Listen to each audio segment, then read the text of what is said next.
Refuses to follow the script. We have rules here, you know that. And if you don't follow the rules, then what are we? One man stands tall in the face of adversity. But it ain't about how hard you hit. It's about how hard you can get hit and keep moving forward. A man who rises above the ashes of hot takes. What do you care what they say? Easy for you to say they will love you. It's just noise, man. You're really good at it. You might be great. That man is Nick Kostos, and this is You Better You Bet. If loving sports is wrong, I don't want to be right. Where narratives are challenged and the truth is spoken. I told you what was going to happen last week. If you didn't listen, that's on you. This isn't talk, it's perspective. It's not what you look at that matters. It's what you see. This is You Better You Bet, presented by BetMGM on Westwood One Sports. What's up, everybody? Happy and merry. Wonderful Football Wednesday to you and yours. This is You Better You Bet with Nick Kostos on Westwood One Sports, as we bring you the fastest show in all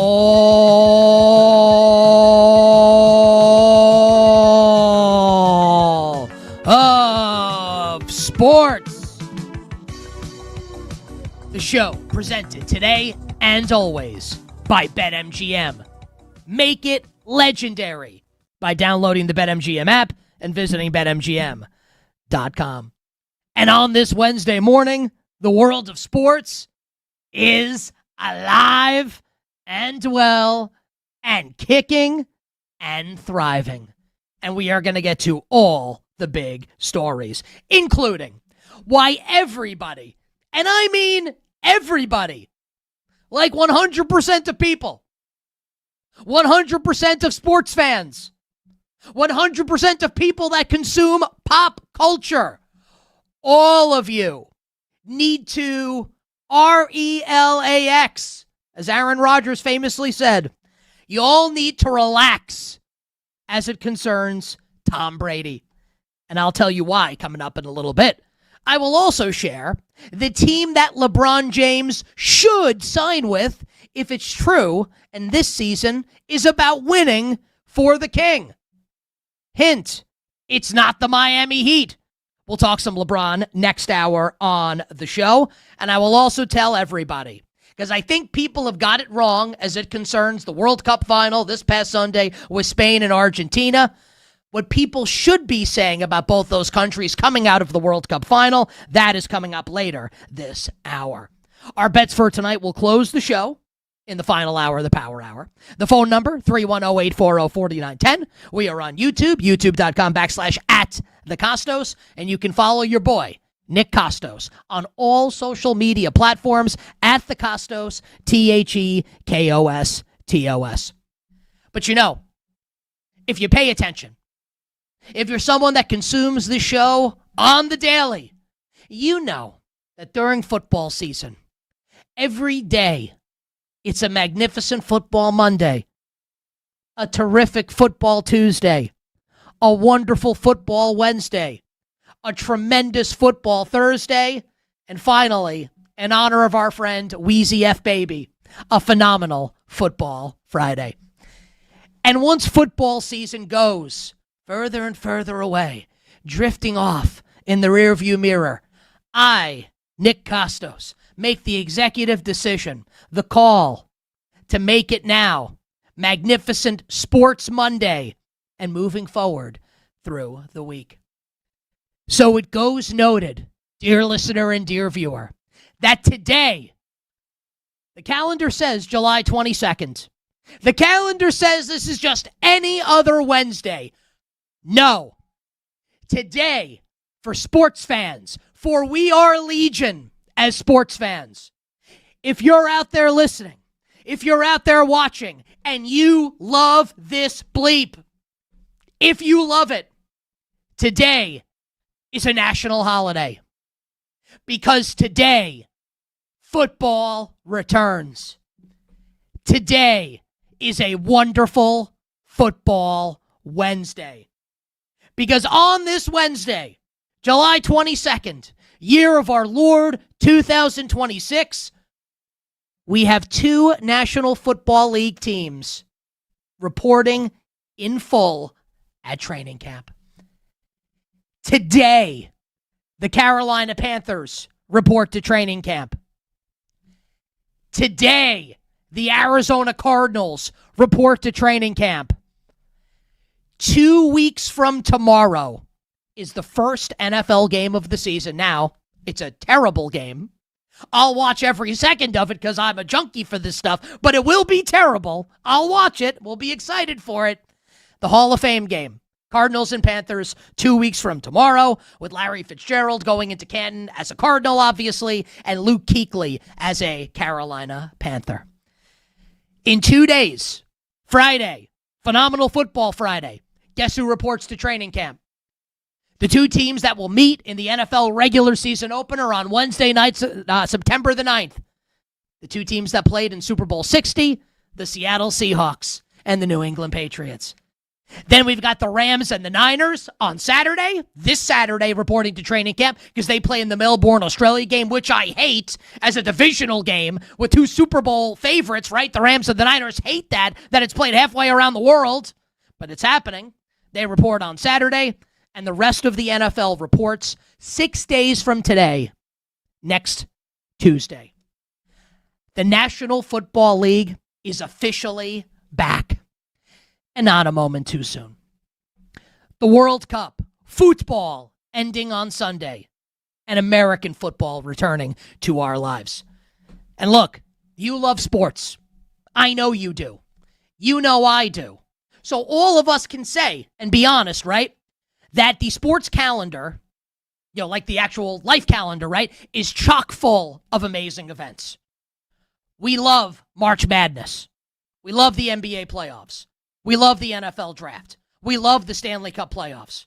We love Major League Baseball. We love golf majors. We love tennis majors. We love all of it. We were obsessed with the World Cup. It's not an insult to all of those events and all of those sports to say that there is nothing in sports, nothing like football season. SEC Media Days this week in college football. College football's almost here. And training camps opening today. Football.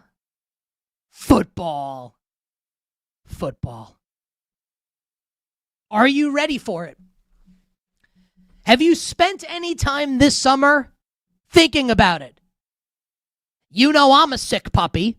So while I'm away for a couple days with my family, it was a great trip. Thank you for asking. Strained a muscle, like a lat muscle somehow. Have barely been able to sleep because I'm in tremendous pain. I'm like 43. I have it right here. I'm on Tylenol arthritis right now. 43 going on 73. It is what it is.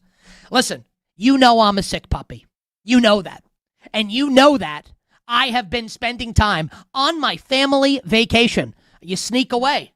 And I say, I'd like to go for a walk this morning in the sun down by the water. And when I'm on this walk, do you think I'm thinking about, I'm always thinking about my daughter. That I don't want to joke about. But do you feel like I'm thinking about my family? What we're going to do today? What's the outdoor activity?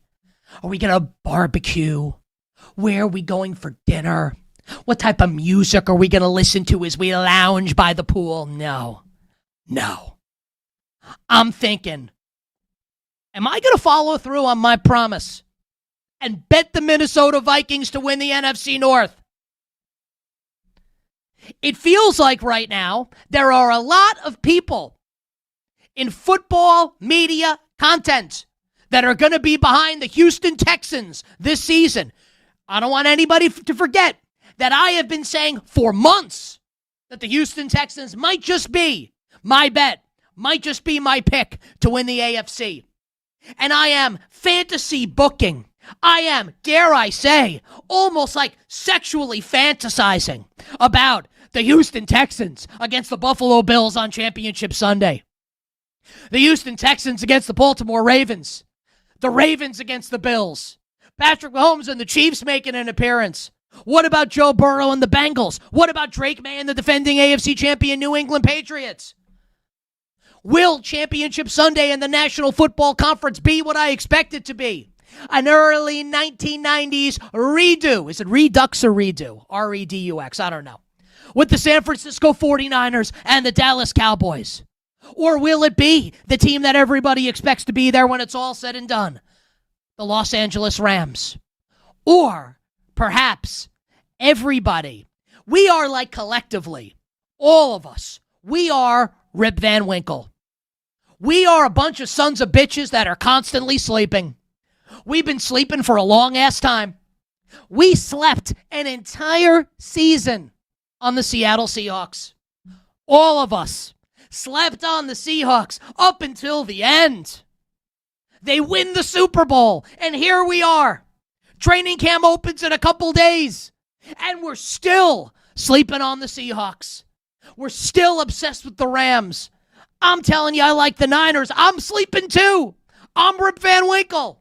I'm fast asleep, which isn't true because I have a young daughter, and as I've mentioned, my back is crying out in pain. I feel like, Sir Smoke-A-Lot and Half-Baked. Doctor says I need a bacchiotomy. God, if you're listening, help!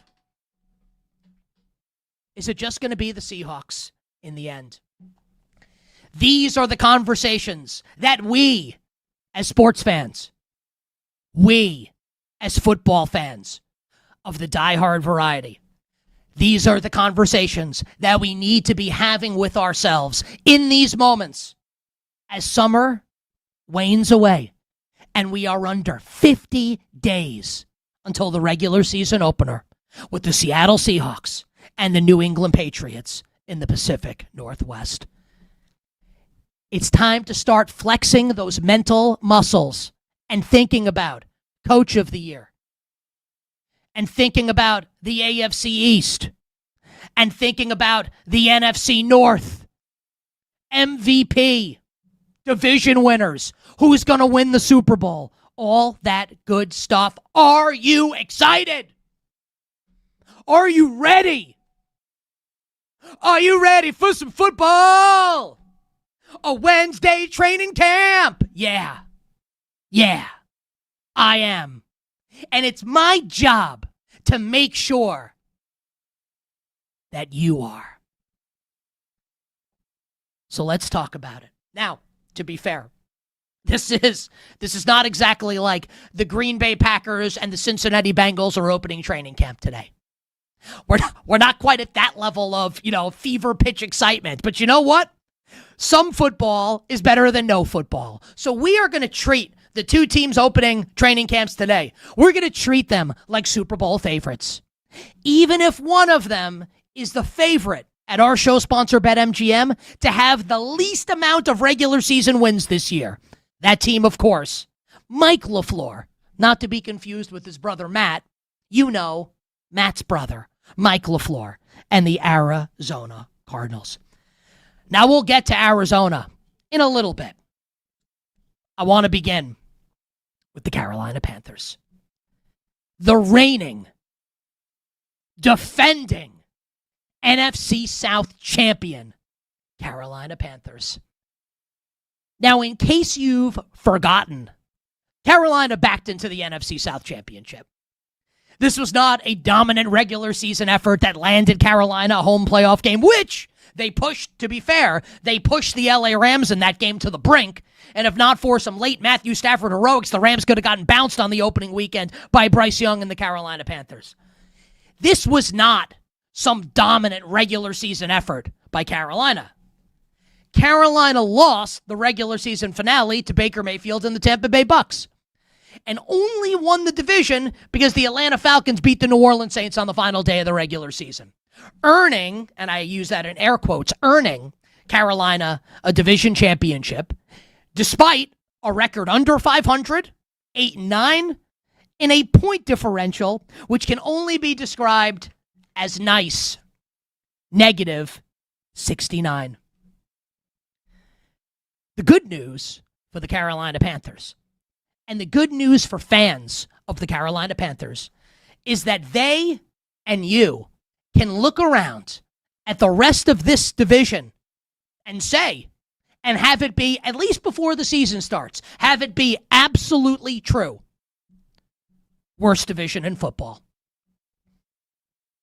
What division would even be second worst behind the NFC South? You can't even say the AFC South. AFC South is Houston and Jacksonville. What if Daniel Jones is healthy all season? What if Cam Ward makes the leap? This is the worst division with a bullet, the NFC South. So yeah, you're a Panthers fan, you can absolutely be dreaming big.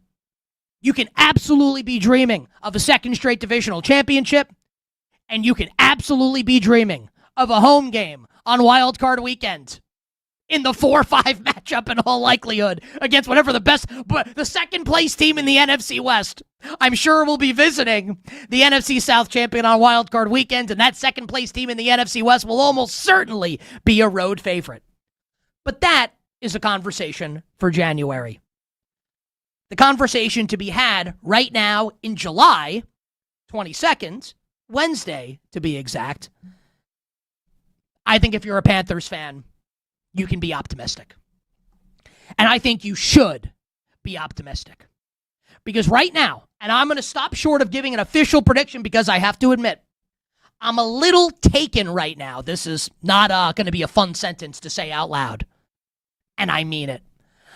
I'm a little taken and smitten at the moment with the Tua Tagovailoa, Kevin Stefanski Atlanta Falcons, just at price to potentially win the division. But I do think when it's all said and done, and we approach, now look, we got to get through training camp, people have got to be healthy, Bryce Young's got to be healthy, players have got to be healthy, etc. But as it stands right now, the Carolina Panthers, my pick to go back-to-back and win the NFC South yet again. Dave Canales entering year 3 as head coach of this team. And Dave Canales, and remember, we talked with Panthers general manager Dan Morgan a couple months ago, joined the show. And I asked Dan Morgan about Dave Canales no longer calling the plays this season in Carolina, which is a very, very interesting and newsworthy item, right? Offensive-minded head coach, got hired in Carolina because of his play calling chops in Tampa Bay with Baker Mayfield and company, no longer calling the plays year 3 as the team's head coach. Instead, Brad Idzik, the offensive coordinator, you know, John's son, which is true, the former general manager John Idzik of the New York Jets, Brad Idzik will call the plays this season as Dave Canales looks to streamline this a little bit and be more of a CEO head coach. Carolina, with a very interesting offseason of acquisitions, whether it's Georgia tackle, hulking tackle, he a big SOB, Monroe Freeling in round 1. Chris Brazzell, wide receiver from Tennessee, who's a big boy. Chris Brazzell, and fast in the 3rd round. Signing pass rusher Jalen Phillips to a big money deal. Signing inside linebacker Devin Lloyd to a big money deal.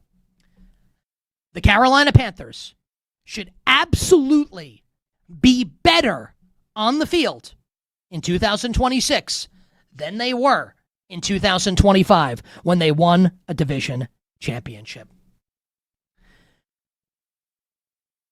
The thing, though, with the 2026 Carolina Panthers, if we want to extend this out, because I think that at worst, if Bryce Young's going to be healthy, they'll hover around 500. I think that's a fair assumption to make. The question becomes, is there a ceiling for this team? And by ceiling, I don't mean going 8-9 or 9-8 and winning the NFC South. That's not a and then getting beaten by the Niners, the Seahawks, or the Rams on Wild Card Weekend. That's not the ceiling. No, the ceiling would be, hell yeah, man, let's go 11-6. Let's leave no doubt that we are the class of this division. And this is where the Carolina Panthers become one of the great models of consistency, not just in sports, but in life. Because we are now in year 4 of saying this sentence prior to the Carolina Panthers beginning training camp. Are you ready? The sentence is, the Carolina Panthers will go as far as Bryce Young takes them. If we were all this consistent as the Carolina Panthers are, like with our fitness, there would be no obesity problem in this country. We'd all be walking around shredded with 6-packs. We'd have nude beaches like they've got in Europe. Even though I got to tell you, I've been on some beaches this summer, and there's some obese people basically nude on the beach. God bless them and their confidence. I feel like I have body dysmorphia. I'd never do that, but God bless them. God bless them. The consistency of this team, where we can say again, 4 straight years, they will only be as good as the quarterback. So let me ask all of you out there right now, football fans, fantasy players, you love this stuff. I guarantee that you don't know the answer to this question. How good is Bryce Young? Does anybody know the answer to this question? Does anybody know?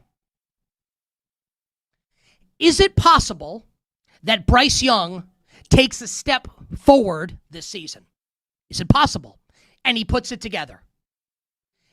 Is it possible that Bryce Young starts playing every game like he played in 2 games last year against the LA Rams, when the Panthers upset LA in the regular season and almost upset them on Wild Card Weekend?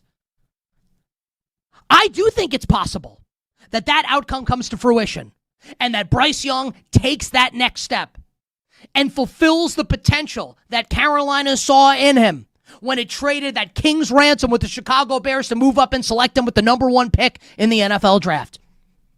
It's possible. Is it also possible, though, that we've seen the best of Bryce Young? And this is what Bryce Young is. And he's going to be inconsistent.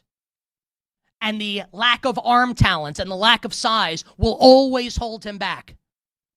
Is that possible? Hell yeah, it is. I'd actually argue that that is the more likely of the 2 scenarios. But I have to acknowledge, even as someone that doesn't think Bryce Young has that huge upside, that legendary upside, to quote our friends at BetMGM, even as someone that doesn't see it with Bryce Young, you have to acknowledge that it's there. Even if you don't think it's going to happen, there is absolutely a percentage of the pie that says that it can. And then remember something I said a few minutes ago, and it is absolutely true. Now, injuries can derail the whole shebang, and I know that. And if Bryce Young regresses, none of it's going to matter. None of it's going to matter. But this is true. The Carolina Panthers will be better on field, at least 2 through 53 on the roster. Let's leave the quarterback aside.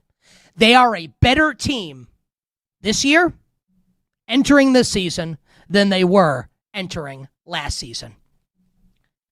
And if that's true, and I say it is, and if Bryce Young, at the very least, can give you what he gave last year, even if he stops short of realizing that massive potential, even if he's not the model of consistency and he can't do for 17 games what he did against the Rams for 2 games last year, even if that's not true, I think it will be enough to best the Tampa Bay Buccaneers. It'll be enough to best Kellen Moore, Tyler Shuck, and the New Orleans Saints. And it will be enough to best Kevin Stefanski, Tua Tagovailoa, Michael Penix Jr., and the Atlanta Falcons, and the Carolina Panthers go back-to-back and win another NFC South championship. In closing, on this opening segment on this wonderful Football Wednesday, I will ask of you, take a breath. Breathe in the air. Does it smell like football? Hell yeah, it does. We're just getting started on this Wednesday. On the other side, let's talk about Jeremiah Love and the 2026 Arizona Cardinals here on Westwood One Sports.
Huge influence on Brissett. It's McBride, makes the catch, spins it to the end zone for his second touchdown. Now, back to You Better You Bet with Nick Kostos, presented by BetMGM on Westwood One Sports. This segment on You Better You Bet, sponsored by Progressive Commercial Insurance, protecting your business vehicles 24/7. See if you can save at ProgressiveCommercial.com, ProgressiveCommercial.com. Let it be known, 9:30 a.m. Eastern, Wednesday, July 22nd, 2026. King Kenny Albert returns to our lives, calling NFL games. Kenny Albert with the call this past season on Fox, a Jacoby Brissett touchdown pass to Trey McBride. The Arizona Cardinals begin training camp today. And while the expectations for the Carolina Panthers, their Hall of Fame game opponent 15 days from now, while expectations for the Carolina Panthers are not sky high, they're reasonable. Plus 300 to win the division, a win total of 7.5 due slightly to the under. So a little bit of pessimism as far as the Carolina Panthers are concerned. Do you remember back in the day when you would get the team V8, the VHS tapes, the video yearbook? The Arizona Cardinals video yearbook should be called Pessimism before it even starts. The Cardinals are, and think about this, right? And you don't have to be a big sports bettor. I know we have a lot in the audience. You don't have to be a big sports bettor to know just how ridiculous this is, what I'm about to say. The Arizona Cardinals are in a league where anything can happen and crazy things happen every single year, multiple times a year. The Arizona Cardinals are 100-1 to win the NFC West. 100-1. And my only beef with that number is that there aren't more zeros attached to it. Because in this division with them are the Seahawks, the Rams, and the 49ers. There's 6 losses already for the Arizona. They haven't even gotten out of the car yet to walk onto the field at training camp, and they're already 0-6. They're already 6 losses into the season. Not even really their fault, given how incredible these other teams are in the NFC West. The win total is basically 4 for Arizona. So 4-13, the betting market is telling you, is the most likely record for the Arizona Cardinals. And the Cardinals at BetMGM are the favorite at plus 200 to have the least amount of regular season wins in the NFL this year. Mike LaFleur, Matt's brother, he's got a cool haircut like his brother does. As someone who enjoys a nice haircut, I got to say, Mike LaFleur, nice haircut. Mike LaFleur is the team's new head coach. If you recall how this went down, this was like a bad game of musical chairs where the Arizona Cardinals found themselves at the very end of this whole kit and caboodle when Clint Kubiak was going to go to the Las Vegas Raiders instead, having to settle on Mike LaFleur as the head coach. If you did not know this, what I'm about to say, you may want to sit down because this will send shivers up your spine. I'm reading these days that horror movies in culture are making a pretty big comeback. I always say that there's no need for horror movies because real life is scary enough. Are you ready for this sentence? Nathaniel Hackett is the offensive coordinator for the 2026 Arizona Cardinals. The real life Michael Myers or Jason Voorhees. We can never get rid of good old Nate Hackett. He'll be coordinating the offense for the Arizona Cardinals. I will say, I did like Mike LaFleur's decision to retain defensive coordinator Nick Rallis from the Jonathan Gannon staff. I actually thought Nick Rallis did a nice job as the defensive coordinator. It was apropos. I'm still not in season form yet. Apropos that Laura and Kenny came back from break with a Jacoby Brissett touchdown pass. Because Jacoby Brissett is currently big time in the news for the Arizona Cardinals. Now, you want to do like a Jerry Seinfeld routine or like a comedy routine? Just how bad are the Arizona Cardinals? They're bad enough that their presumptive starting quarterback, Jacoby Brissett, is currently embroiled in a contract dispute with the team with training camp set to start today. Jacoby Brissett does not have an agent. As someone, me personally talking here, who does have an agent, I can tell you having one is vitally important for moments like these, where Jacoby Brissett wants a raise. I think we can all agree, given the fact that he's due to make less money than Gardner Minshew, who's the backup quarterback on the roster as it stands right now. He deserves one. He knows it. The Cardinals know it. He's apparently asking for too much money. The Cardinals aren't budging. And we are set to enter training camp. Now, things can change. We could get an Adam Schefter update or an Ian Rappaport update today. But as it stands right now, Jacoby Brissett, the team's starting quarterback, is going to be holding out for a team with a win total of 4. Like, do you understand how bad this is about to be for the Arizona Cardinals? And then we can go back in time, just a couple months ago. And just to reiterate this point, because I'll do this probably a bunch more as we enter the start of the season, none of this is a commentary on Jeremiah Love, the player. This is like when my Giants took Saquon Barkley second overall in 2018. No one ever said, myself included, that Saquon Barkley was not a tremendous prospect, wasn't great in college, or won't be great in the NFL.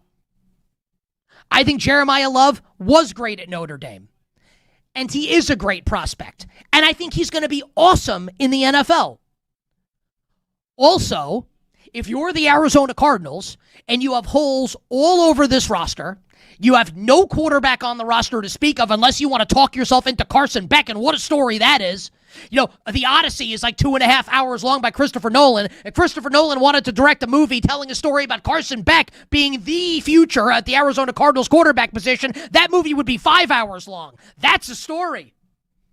Homer should have written about that instead of about the Iliad and the Odyssey. Should have been about Carson Beck winning a Super Bowl maybe one day as Arizona Cardinals quarterback. You can't take a running back third overall. You can't do it. And it doesn't mean, because I know we have a lot of listeners in Phoenix, we have a lot of listeners in Arizona. Again, to reiterate, I'm not saying Jeremiah Love's bad. To the contrary, he's great. But the team's not ready to support him. And if you're an NFL team and you're going to take a running back early in the draft, you better be a running back away from seriously competing. Not like the Titanic, you've just struck the iceberg and leaks are everywhere and you patch one of them up with a stud running back. No, because the ship still going sink. The ship be sinking. And there's not a lot of water in the desert, but somehow the ship will still find a way to sink for the Arizona Cardinals. You bet on this Wednesday. Nick Kostos and you, Westwood One Sports. And the shame of this for Arizona, and I mean this sincerely, like they're going to be really bad.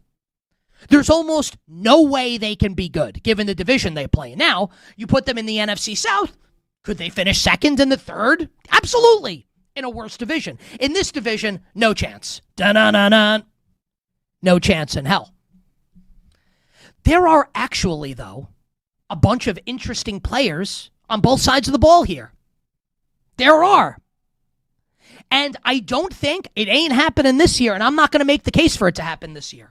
But they are not tremendously far away from at least being competent in the NFC. And that's the silver lining, right? On defense, you got some interesting young players. A couple of first-rounders. Walter Nolan, Darius Robinson.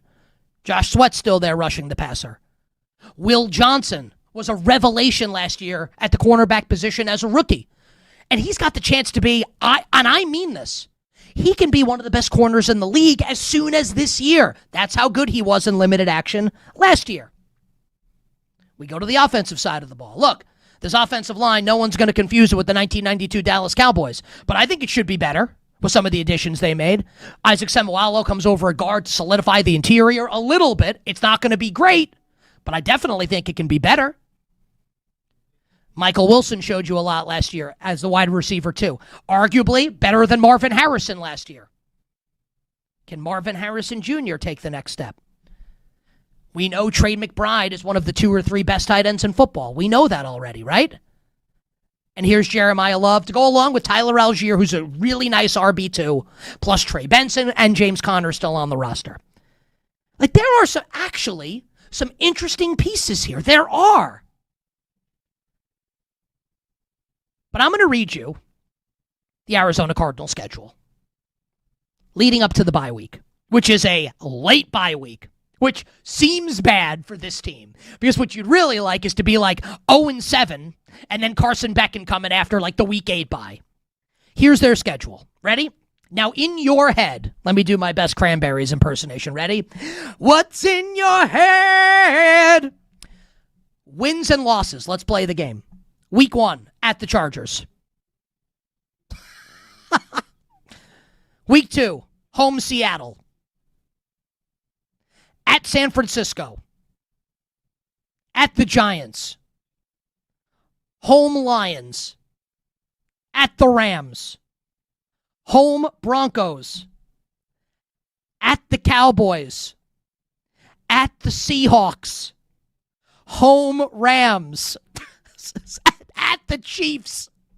Home Washington. Home Philly. I believe the noted R&B and pop singer Usher Raymond said it best when he uttered, "Oh, oh, oh, oh, oh, oh, oh my God." What's their record after 13 games? 2-11? 1-13? Who are they beating? Who are they beating? Who are they beating? With Jacoby Brissett,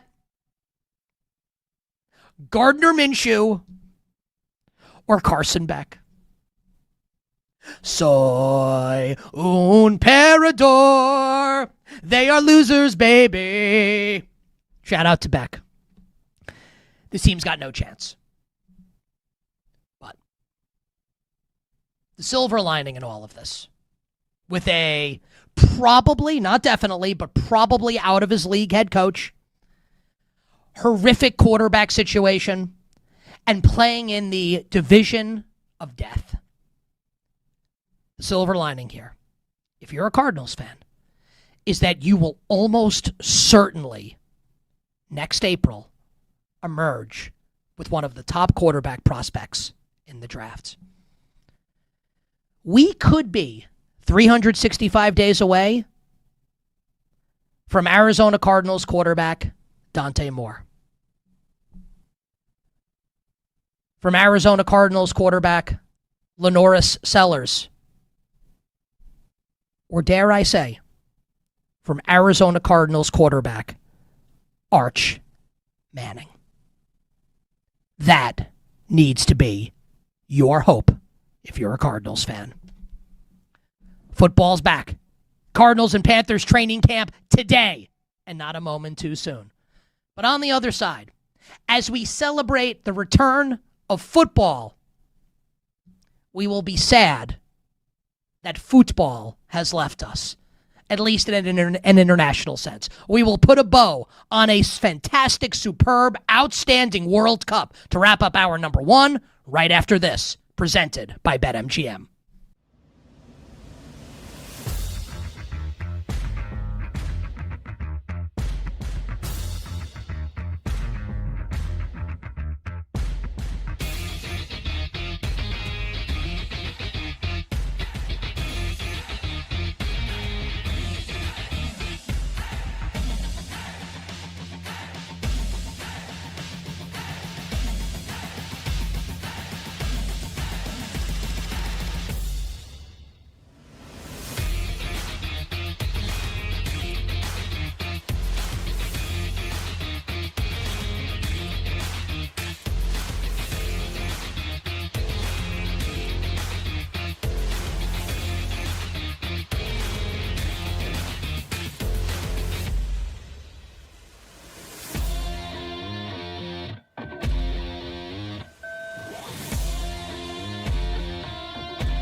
with the last chance of the game. He'll lift his ball forward. Simon thought about coming, stays at home. It's knocked down and only finds Ferran Torres. His final touch of the game. He had the decisive touch as well. Spain, for the second time in their history, have won the World Cup. Now, back to You Better You Bet with Nick Kostos, presented by BetMGM on Westwood One Sports. John Strong, Stu Holden with the call on Fox. What a World Cup. Just a stellar sporting event. And I am sad that it's gone. Well, the football being back, doing quite a bit to ease those ails. The NFL, the ultimate rebound relationship. We want you, dear listener and dear viewer, to turn your baseball predictions into bigger potential payouts with today's MLB Parlay Boost token. Whether you're backing multiple game winners, stacking player prompts, or building a same-game parlay, your MLB Parlay Boost token helps you get even more out of every winning ticket. Download the BetMGM app today, and please gamble responsibly. So Spain beat Argentina 1-0 on Sunday in what was not exactly the most exciting, and I can admit that, World Cup final. But if you've watched Spain games throughout this tournament, that should not have been a big surprise to you. You know I liked Spain to beat Argentina because I said for a while that the winner of the Spain-France semifinal was going to win the World Cup. Those were the two best teams, even though France got shelled in the third-place game by England. If that's a game that actually matters and has stakes, I think France absolutely beats England in that game. So I put nothing in that, what we saw on Saturday in the third-place game. France and Spain were the two best teams. I'm not even convinced Argentina was the third best team, but you know what? They got there. They beat England. England choked. Credit to Argentina. And people are big mad about Argentina and their performance in the final and their antics after the final whistle, when they got into it with a bunch of the Spanish players as they are celebrating. What I will say in defense of the Argentinians and the Argentinian national team, and this is a weird thing as it concerns soccer, or if you'd like, football. A weird thing where there seems to be more honor, and it's the preferred method where fans and analysts would rather a country or a club team lose 5-0 and play aggressively and play what the Brazilians called for a long time, joga bonito, the beautiful game, and try and pass with flair and play on the forward foot, right? And go for it. You'd rather lose 5-0 going for it than lose 1-0 and play a boring brand of soccer or football and try and get the penalties and win there. You know what I think's beautiful? Winning. Winning's beautiful. Losing's ugly in any form you want to take it. Argentina correctly knew that they were overmatched against Spain. They had no chance if they were going to play an open game against Spain. If they weren't going to, thuggish antics or whatever people want to call it. If Argentina's not playing physical and they're not trying to put the Spanish players on their asses and they're not playing defense, they're going to get routed by Spain. They're going to get destroyed. Argentina went a man down and Enzo Fernandez deserved to get sent off. They go a man down and almost still got it to penalties where who the hell knows what happens. So people want to criticize them, right? Oh, you turned the World Cup final into this, all the fouling, no shots on goal through 90 minutes. What a disgrace. They almost won the game. They almost got it to penalties. And in penalties, you've got Emi Martinez, who won a penalty shootout in the final 4 years ago against France. You don't think Argentina could have won a penalty shootout? Everyone's got this all screwed up. You're criticizing Argentina because Argentina tried to win. You would rather see them lose 10-0 than try and win. What the hell has happened to this great country? Hour one done, hour two for you. Coming up on the other side, we will start the hour talking a little more footy with our good friend, Anthony DeBundo.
are on You Better You Bet with Nick Kostos. Hey, this is Joe Buck, and you have done it. You have found it. You are listening to You Better You Bet. Great decision. This is Bob Costas, not Kostos, but you are listening to Nick Kostos on You Better You Bet. Hi, this is Kevin Harlan of CBS, Westwood One, and TNT, and I'm listening, as you do every day, to You Better You Bet with the most handsome single man in the radio business. A man who, if I was not married for 38 years, I might consider myself the kind of guy that can electrify a listening audience and a crowd of bystanders watching him do what he does so well each and every day. Continue to listen right here on You Better You Bet. This is You Better You Bet on Westwood One Sports.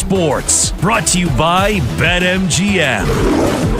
The wonderful Football Wednesday edition of You Better You Bet rolls on. Nick Kostos, our crew, and you here on Westwood One Sports.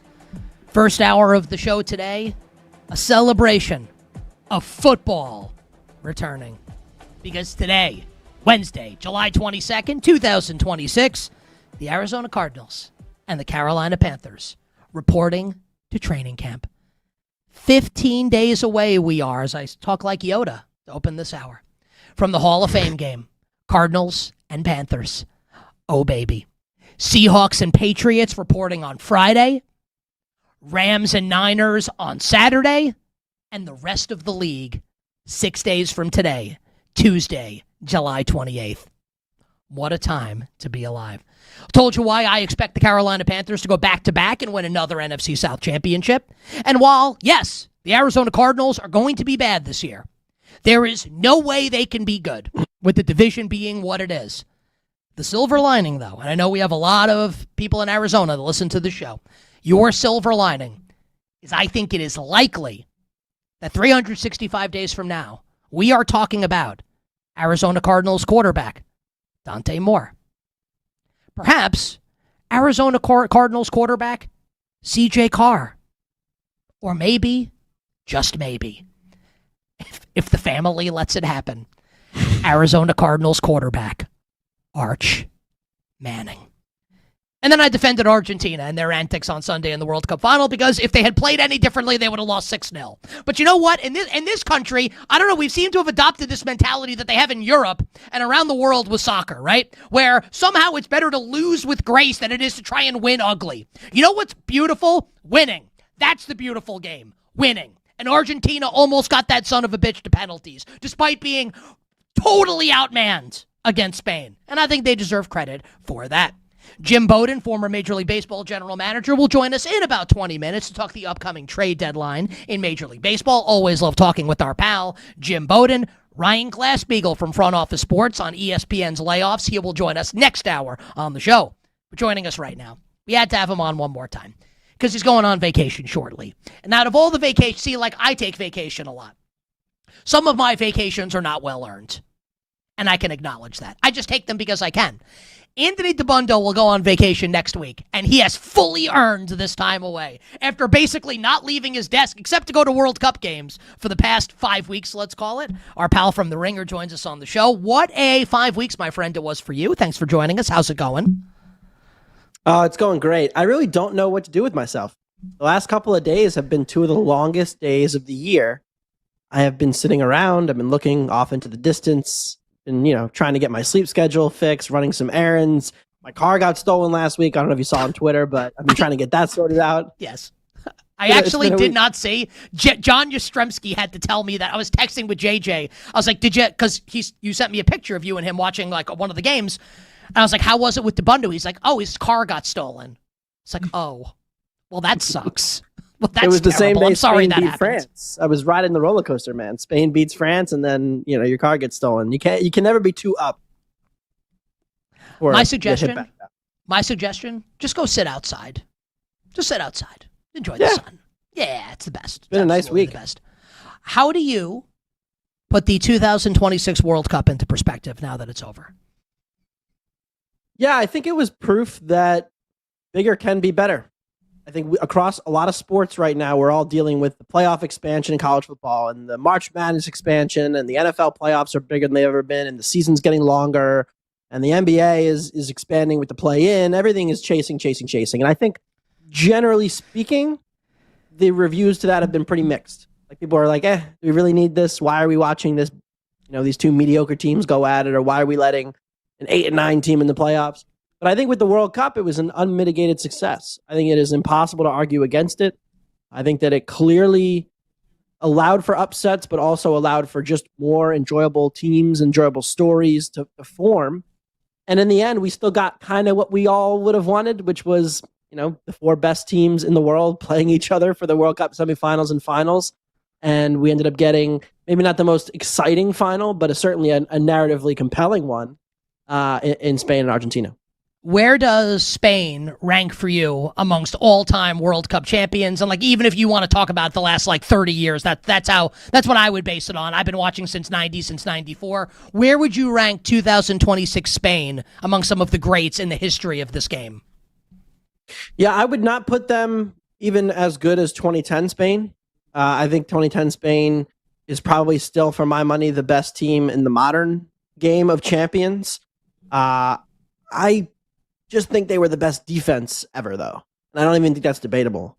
I think given what they put up defensively, 2.3 expected goals, 1 actual goal in 8 matches, both of which are now World Cup records, you're just looking around like, well, if nobody could touch them, if this all-out dominant France attack, who scored 3 goals on everybody, couldn't even sniff a goal for 90 minutes, if Argentina couldn't get a shot for 115 minutes, that is a level of defending that we have just basically never seen. And, it's a proactive defense. It's not necessarily because of their individual playmaking. It was just the system that they built.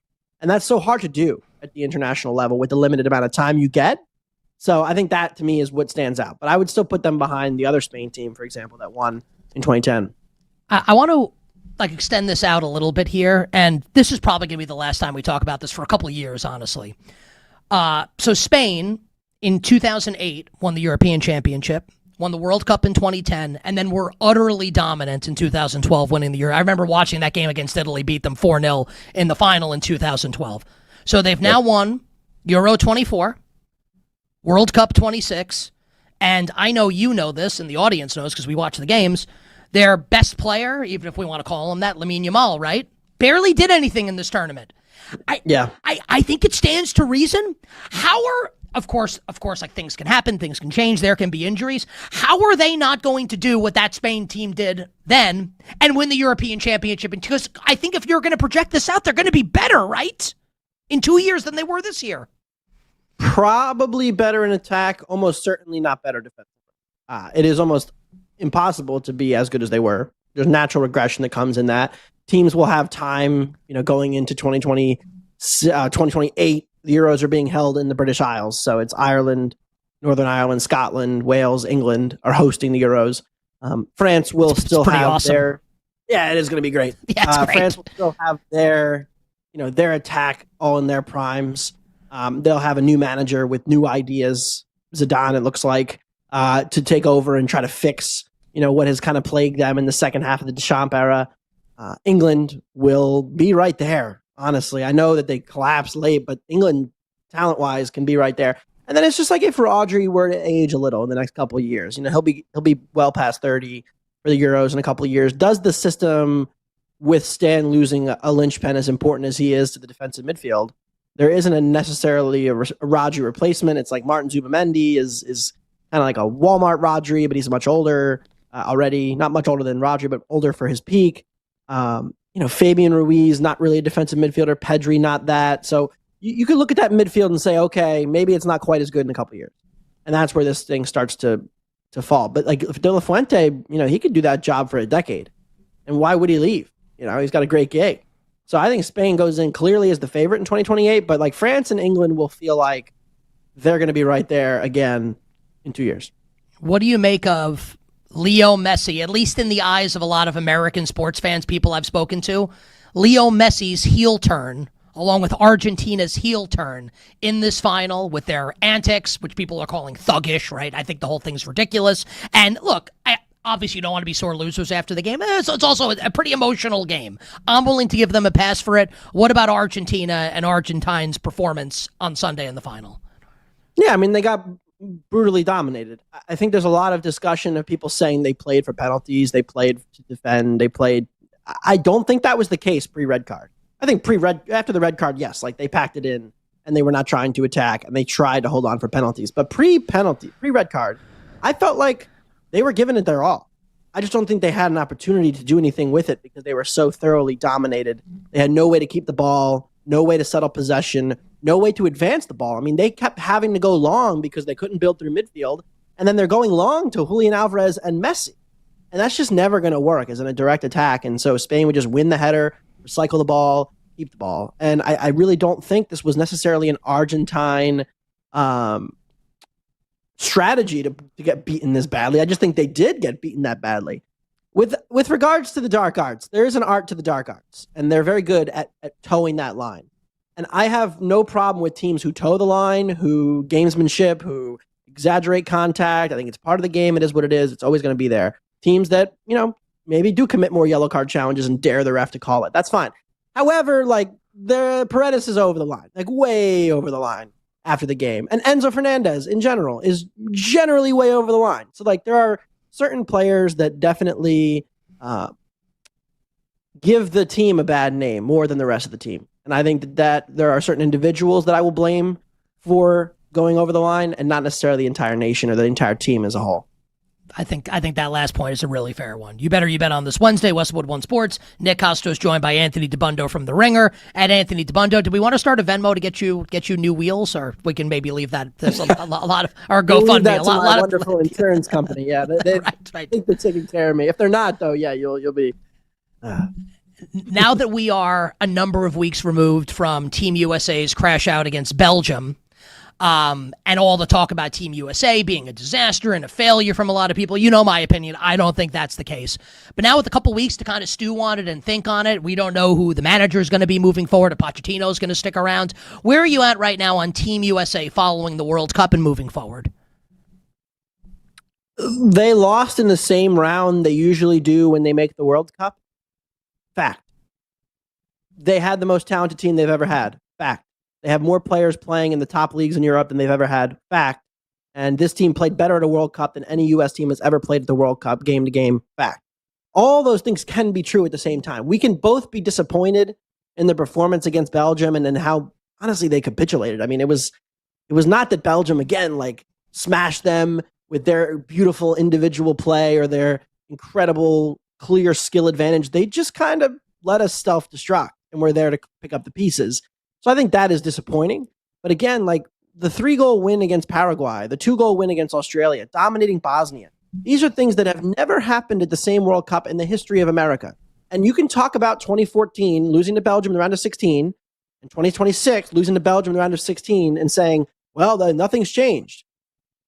I'll tell you, like, they didn't make the World Cup in 2018. People leave that out of the story. Right? They barely got through the group in 2022. They needed a goal from Pulisic in what was otherwise a very even game against Iran to just get through the group stage at all with 2 goals scored in 3 games. 2. And this team put up goals for fun. I mean, they scored 10 in their first 3 games. So I think the idea that this American team hasn't made progress is so delusional and casual of a take. Because it just tells me you're only looking at the final score and not paying attention to anything else. And you're just checking in every couple of years, being like, oh, same as always. And are there still gaps between the U.S. and the top 8 to 10 teams in the world? Yes. But the fact that the U.S. can now clearly identify itself and solidify itself as a team ranked between 12 and 18 in the world is still a significant improvement from the teams that we rolled out in 2018 and 2019. I mean, go look up the lineup the U.S. started in 2018 against Trinidad and Tobago, a must-not-lose game that they lost. You pull up that lineup, and you will cringe. I've done it multiple times just to remind myself of how far this team has come in the last 8 years. And now it's like, yeah, we have guys who just play in the Champions League regularly now. Like, you're an American who wants to get into Europe. And it used to be, well, you got to pick Dempsey's team. Or maybe like Michael Bradley's team. Or maybe there were like 3 guys. Fabian Johnson played in the Bundesliga, right? Now it's like, you got like 8 options. You could pick Balogun's team. You could pick Pulisic's team. You could pick Robinson's team, Tillman's team. half the majority of the lineup is not just on the team. They're starting. They're playing. They're real players making impacts for these teams. So that alone tells you all you need to know on how the U.S. is on the right track. I want to preface this by saying I don't believe him. Now I'm going to ask you if you do. When Zlatan Ibrahimovic says post-game on Fox after the World Cup final and sat with Rebecca Lowe and Thierry Henry and Alexi Lalas, I'm done doing this. Like, this is my last show. I'm one and done here doing soccer for Fox or doing soccer on TV, period. I don't believe him. Do you believe Zlatan? Yes or no, and why? I believe he believes it right now. Right? Does that make sense? Yeah, no, I think that he said that knowing, like, if you want me, you're going to have to pay way more to get me, is how I interpreted it. Probably. It's a good leverage tactic. I didn't like Zlatan in the booth. I'll be honest. I think he had a couple moments. Would you agree? I agree with you early on. I thought it was really rough. I did think that he got better as the tournament went along. Yeah, I don't know. I don't know what he added, except for the fact that I liked him making fun of Lawless a few times, which was pretty entertaining. Also, you had the Thierry Henry like stare down of Lawless also during that one pretty awkward segment. Like the difference in caliber, and obviously Thierry has way more experience, but I thought Thierry was so much above the other two in terms of quality of analysis and breakdowns and different things that it was not even a comparison. But I also thought Rebecca Lowe seemed tired of Zlatan by the end of it. I thought Zlatan seemed a little tired of doing it by the end. It's a long tournament, to be fair. Like, most tournaments are not this long. Could he drop in for a Euro 2028 where it's a little bit shorter? Maybe. But I actually kind of do believe him. I think he might just be like, I don't need this. And let's close with this. As the door closes on football, at least internationally, it's like the Premier League will be back in action in like 2 weeks. So they'll be back in action with the European club August teams coming 21st. up. Dude, it's actually less than a month. It's pretty unbelievable. Training camps have opened today at 2 NFL venues, right? The Arizona Cardinals and the Carolina Panthers. Do you have a strong NFL take to lay on me and our audience here to wrap up this interview on this Wednesday? I'll give you two. I am selling the idea of a Chiefs renaissance, them being back at the top of the AFC this season. I think that everybody has kind of just penciled them in as like the top contender, right there with Buffalo and Baltimore. And I have my doubts about all those teams. I think right now we're in this weird era where we had those three quarterbacks, especially Allen and Mahomes, carrying mediocre to bad rosters for multiple seasons. And I just think the Chiefs roster has degraded to the point, and Mahomes coming off a major injury, that you just can't do that. I don't think it works, especially because Mahomes as a player has not been the same player the last 2 years in terms of accuracy, deep ball passing, that he was in the past. And so I think that has to be meaningfully adjusted in your head. And when you think about what like the Chiefs are, you cannot just pencil them in as like, yep, Mahomes will just bail them out whenever they need him, and they're going to win 13 games.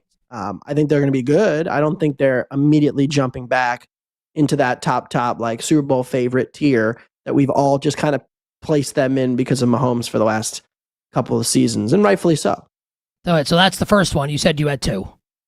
The Dallas Cowboys are probably a top 3 offense and maybe the best one in the NFL. I think that what they accomplished last year without a defense was remarkable. And if you get them indoors for those 8 games every year, like, they just are an absolute wrecking ball. They're well coached. I thought Schottenheimer, more than any other coach in the NFL last year, surpassed my expectations of what they can be. And, you have a great quarterback. You have 2 great receivers. You have a good tight end. You have a competent running game that's well schemed. Like, this team has the highest offensive floor maybe in the NFL, if you figure like Stafford injury risk throwing in there. I picked Ryan Flournoy at the end of the Scott Fish Bowl. Very underrated Cowboys receiver. And I am marinating on the idea of an all-Texas Super Bowl. Oh, yeah. You heard it here first. Texans and Cowboys. Perhaps Houston's defense, I think, is going to be awesome. And Prescott in the playoffs. What could go wrong? So. What could go wrong? You're the best, buddy. Hey, great job. Congratulations to you on a fantastic, I know personally for you and professionally, killed it with the coverage of the World Cup. Enjoy your vacation. We'll catch up soon. I'm going to miss it. But like you said, Prem's back August 21st. It's a fun race this year. Yeah, you have no time. And by the way, Chelsea going to win the Premier League this year. My Blues. That's right. With Xabi Alonso as the manager. Yeah, probably not. But maybe the best bet on the board at price. Anthony DeBundo from the Ringer joining us here. It's probably just real quick. One word answer: who wins the Premier League this year? Arsenal, right? Man City. Oh, with Enzo Maresca, that traitor taking over. We'll have I'm not a Maresca guy, but yeah, Elliot Anderson's a huge upgrade. Stop it. We'll talk more about this as we approach the start of the season. Anthony DeBundo with us on the show. Love that. Wrapping up our World Cup coverage here on You Better You Bet. He was super generous with his time the entire tournament. Check out all his work over at The Ringer. Quick break. On the other side, we get you set for the Major League Baseball trade deadline. A couple weeks away. A lot going on right now in Major League Baseball with the great Jim Bowden here on You Better You Bet.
Now, back to You Better You Bet with Nick Kostos, presented by BetMGM on Westwood One Sports. This segment on You Better You Bet, sponsored by Progressive Commercial Insurance, protecting your business vehicles 24/7.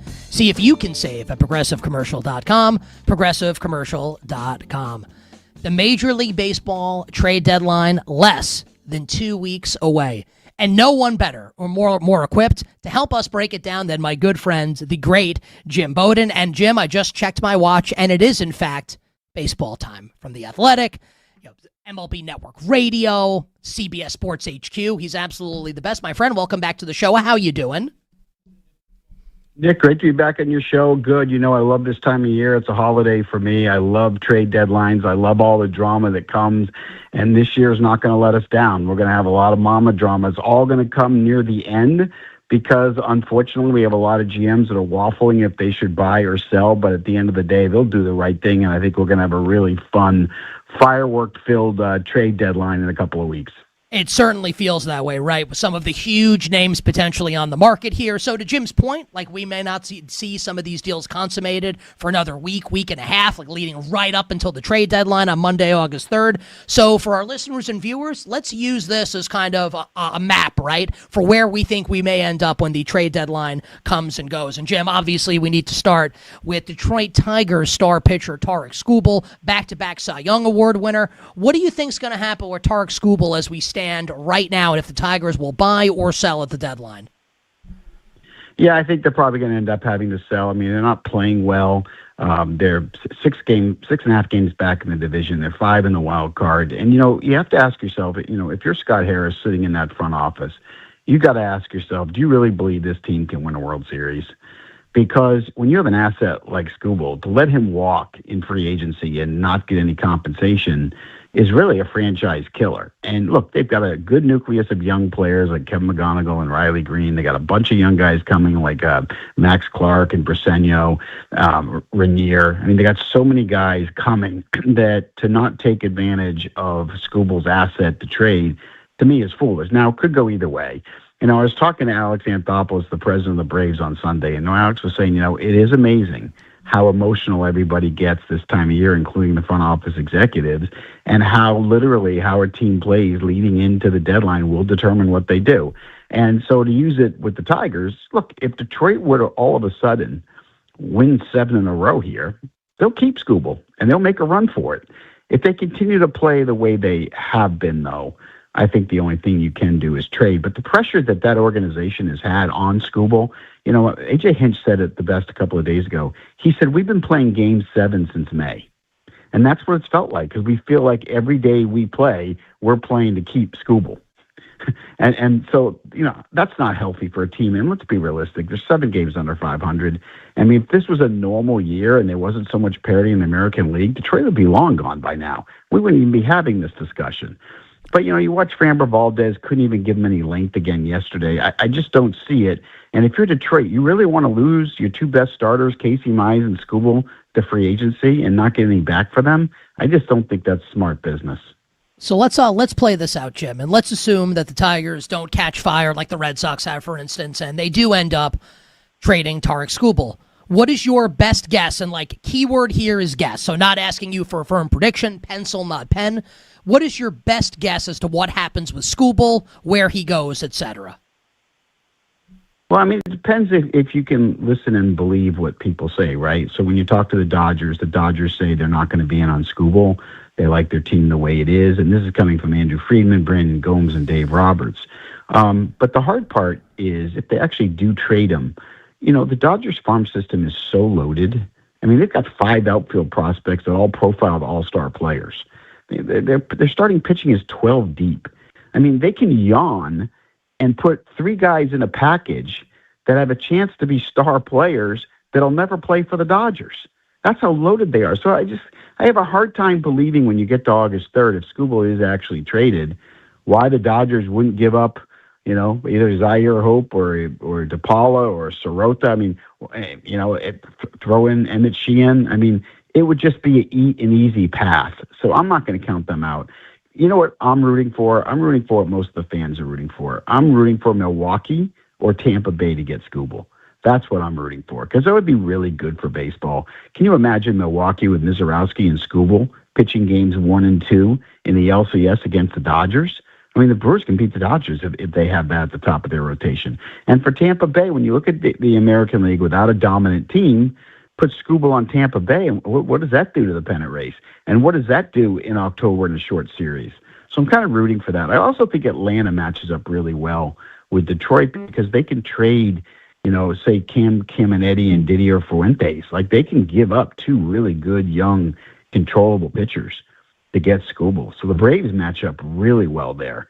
So, if I had to guess, I'd go Dodgers, Braves, Brewers, Rays, all with a chance. I love that you brought up the Brewers there, Jim, because it makes me think of the year that they traded for CC Sabathia, right? And he ended up signing with the Yankees, but he's unbelievable down the stretch and pitched the Brewers, I believe, into the NLCS that year in Milwaukee. So it'd be great if Milwaukee were able to make it happen, if Tampa were able to make it happen. But just to play out this scenario that you think might be the most likely, and it does make the most sense, right, if the Tigers choose to trade him. Let's say it's the LA Dodgers that make it happen. Now, we've seen this happen in Major League Baseball year after year. Nothing's a certainty. Favorites lose all the time in short series. We see it happen, right? So it wouldn't be shocking if the Dodgers traded for him and didn't make it to the World Series or lost in the World Series when they got there. But with that being said, you want to talk prohibitive favorite. It's just the Dodgers, right? If they make this trade. Am I off base in that assertion? No, I don't think you're off base at all. I mean, look, the Dodgers are the best team in baseball by a lot, not by a little. I mean, it's not even a debate. I won't even talk about an American League team in the conversation with them. If the Brewers were to get Skubal, if Kyle Harrison comes back healthy and you got Miz, Skubal, and Harrison, they can beat the Dodgers. The one thing about Milwaukee is they're a really good October team this year. I mean, their lineup moves the traffic. They put the ball in play. They're a really good defensive team. They're very athletic. They can run. They can find ways to manufacture runs. And the bullpen is really underrated just because they have so many different looks, shapes, sizes, velos. And Pat Murphy's a genius at mixing and matching. Of all the teams that are a threat to the Dodgers at this moment, I would say Milwaukee is the biggest threat. And so Skubal could be the swing, right? If either one of them gets Skubal, it could change everything. I think Philadelphia can be a scary team too, just because, with Sanchez and Wheeler and Luzardo, they're capable of running the table, as you know. To give the example, Philadelphia is not even the same ballpark as the Dodgers, but, Wheeler and Sanchez and Luzardo are capable of shutting the Dodgers out for a short series and winning it. As you point out, anything can happen in October. But if you're a betting person, to go with the favorites, the Dodgers, this would be the year to do it. What do the Philadelphia Phillies, Jim, in your estimation, need to do come trade deadline time to make it happen to seriously contend with the Dodgers come October? Because I find myself liking the Phillies quite a bit, but you'd like for them to make that final push to get over the hump.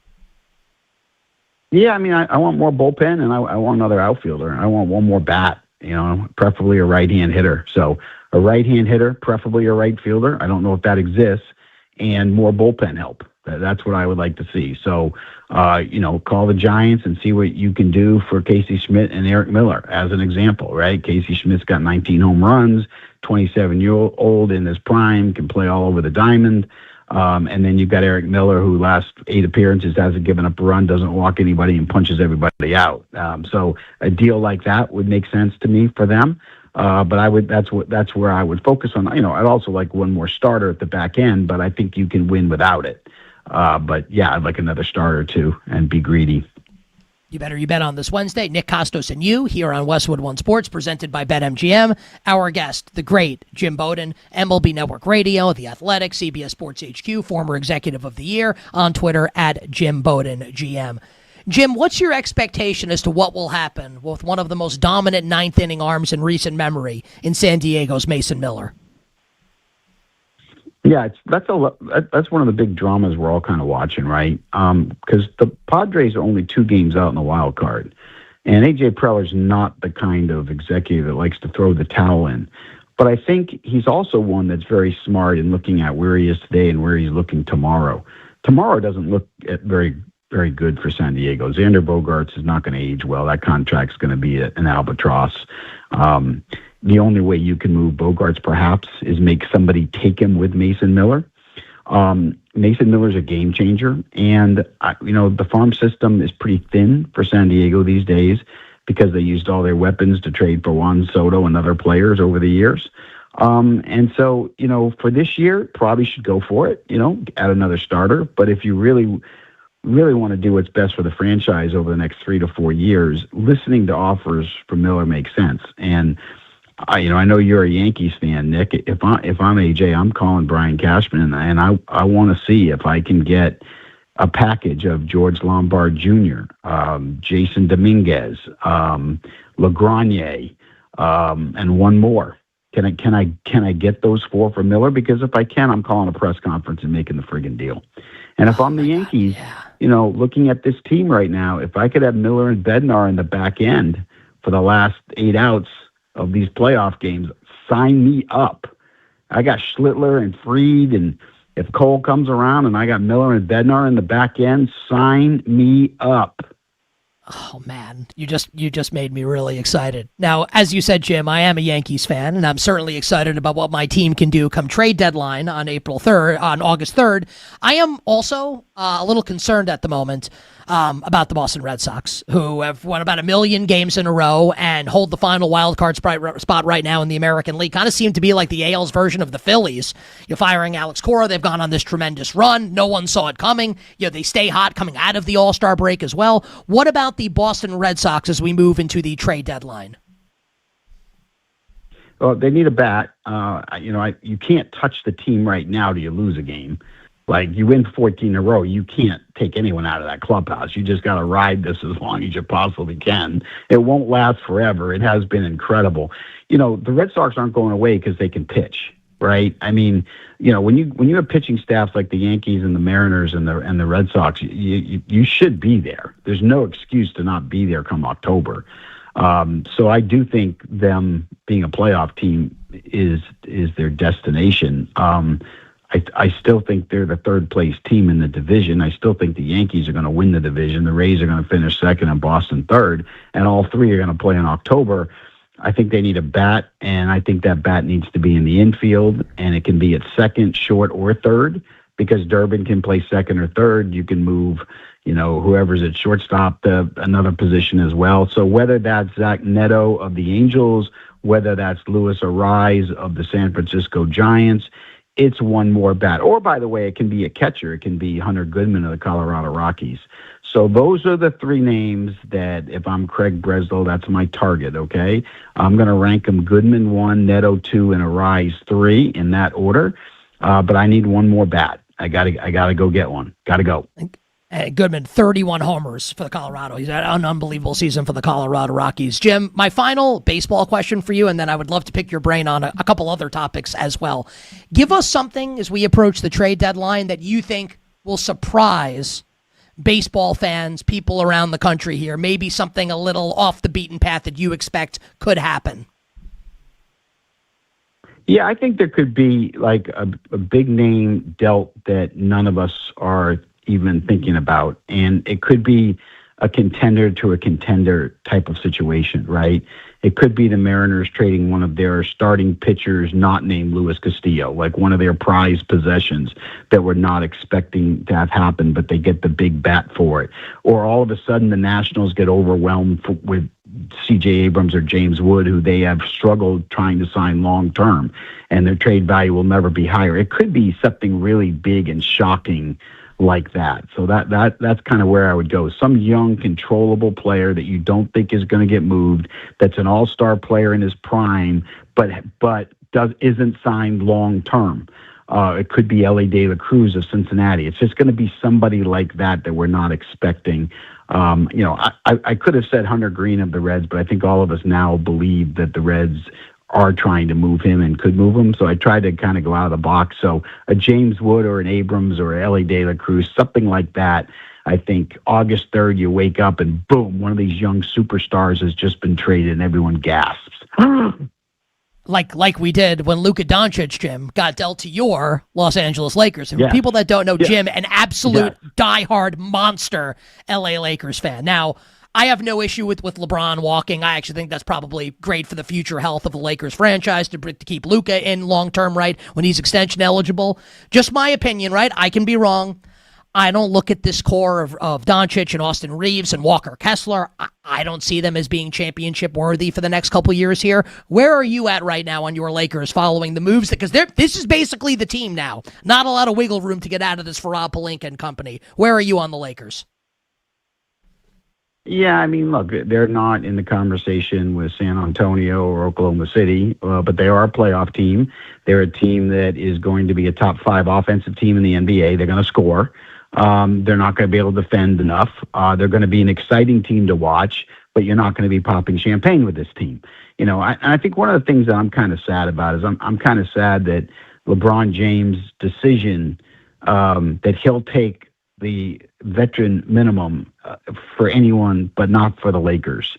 Like, I would have liked to have seen this team healthy, what they could have done with Doncic, Reeves, and James, especially now with Kessler when you have the big center and you picked up a couple of defensive wings.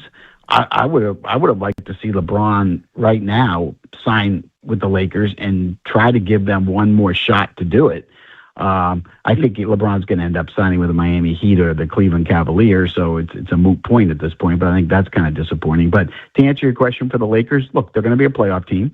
They're going to score a lot of points. They're going to be fun to watch, and they're not going to win a championship. That's what they are. I think you could maybe, Jim, say the same thing about your Dallas Cowboys. And I don't mean that as an insult.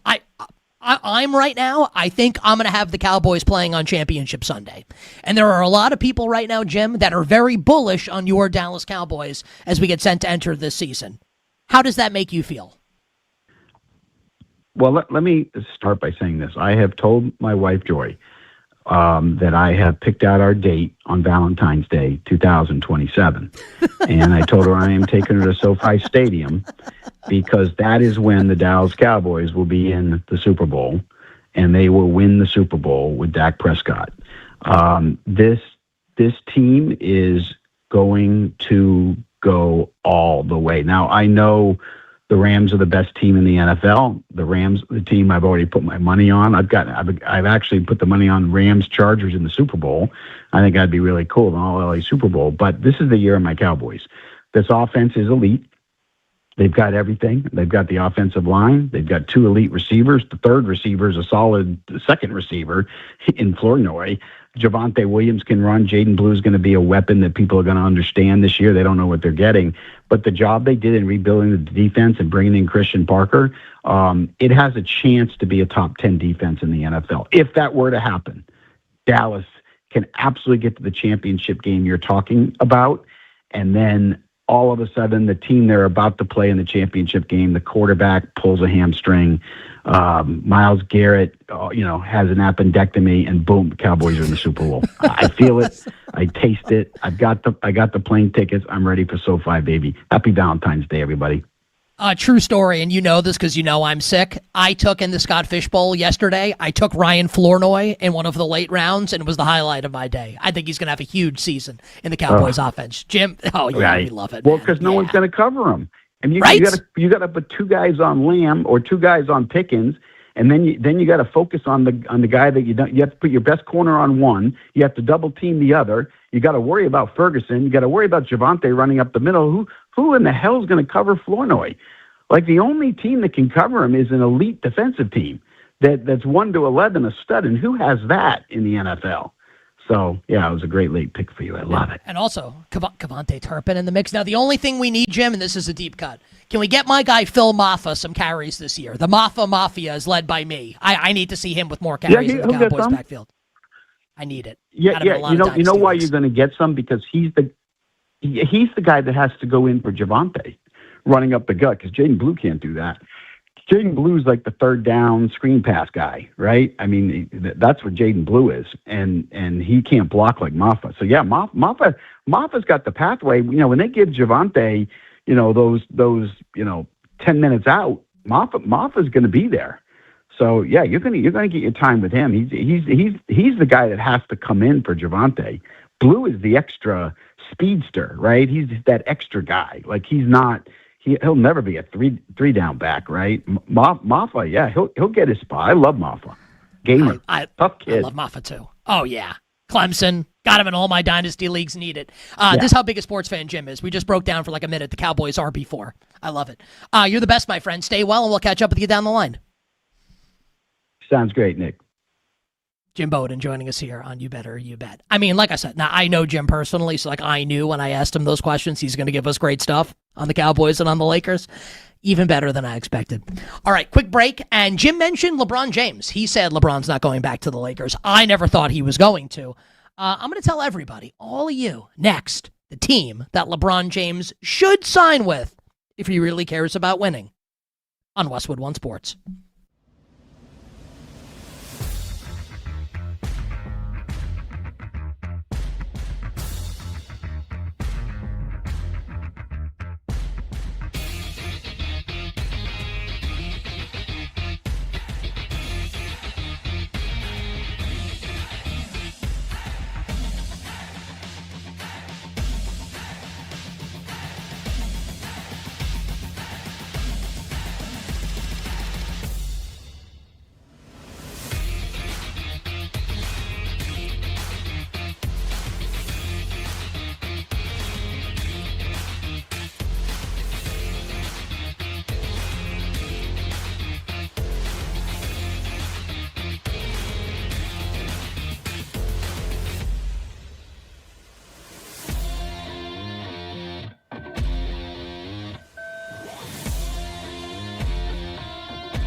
Now, back to You Better You Bet with Nick Kostos, presented by BetMGM on Westwood One Sports. Turn your baseball predictions into bigger potential payouts with today's MLB Parlay Boost Token. Whether you're backing multiple game winners, stacking player props, or building a same-game parlay, your MLB Player Parlay Boost Token helps you get even more out of every winning ticket. Download the BetMGM app today, and please gamble responsibly. Next hour on the show, we will talk about a mistake made by Miami Heat social media, scheduling a YouTube press conference for LeBron James signing, and why I don't believe there's anything nefarious afoot, just given my past in the media. So we'll get to that next hour. That is a huge topic of conversation today. But as far as it concerns the future of LeBron James on the court, if it's true that LeBron wants to win this season, and that's the number one goal for LeBron, wants to win a championship this season. And if it's true that it's going to be, most likely, Miami, Cleveland, or Philadelphia, with Miami and Cleveland seeming to be the two frontrunners right now, I don't even think it's a question. He should sign with the Philadelphia 76ers. I don't think LeBron, Giannis, and Bam in 2026-27 is an Eastern Conference championship team. I don't, even if I love Eric Spoelstra. The Cavs still have James Harden and Kenny Atkinson. I want to go against Cleveland. But man, you put him on Philly with Jaylen Brown. Remember Jaylen Brown? Remember that trade? Joel Embiid, Tyrese Maxey, VJ Edgecombe. As a New York Knicks fan, that would keep me up at night. Final hour, power hour on the other side. We will start it with Ryan Glasspiegel from Front Office Sports.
Now, back to You Better You Bet with Nick Kostos, presented by BetMGM on Westwood One Sports.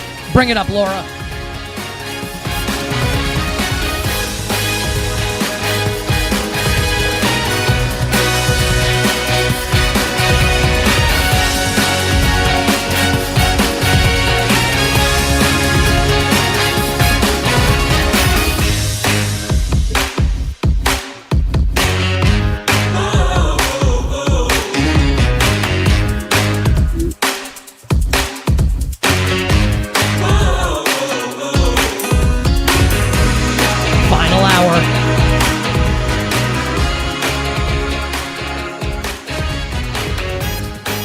Power Hour. You Better You Bet on Westwood One Sports. Nick Kostos, our amazing crew, Ryan Glasspiegel, and you. The Power Hour and every hour here on You Better You Bet, brought to you by BetMGM. Make it legendary by downloading the BetMGM app and visiting BetMGM.com.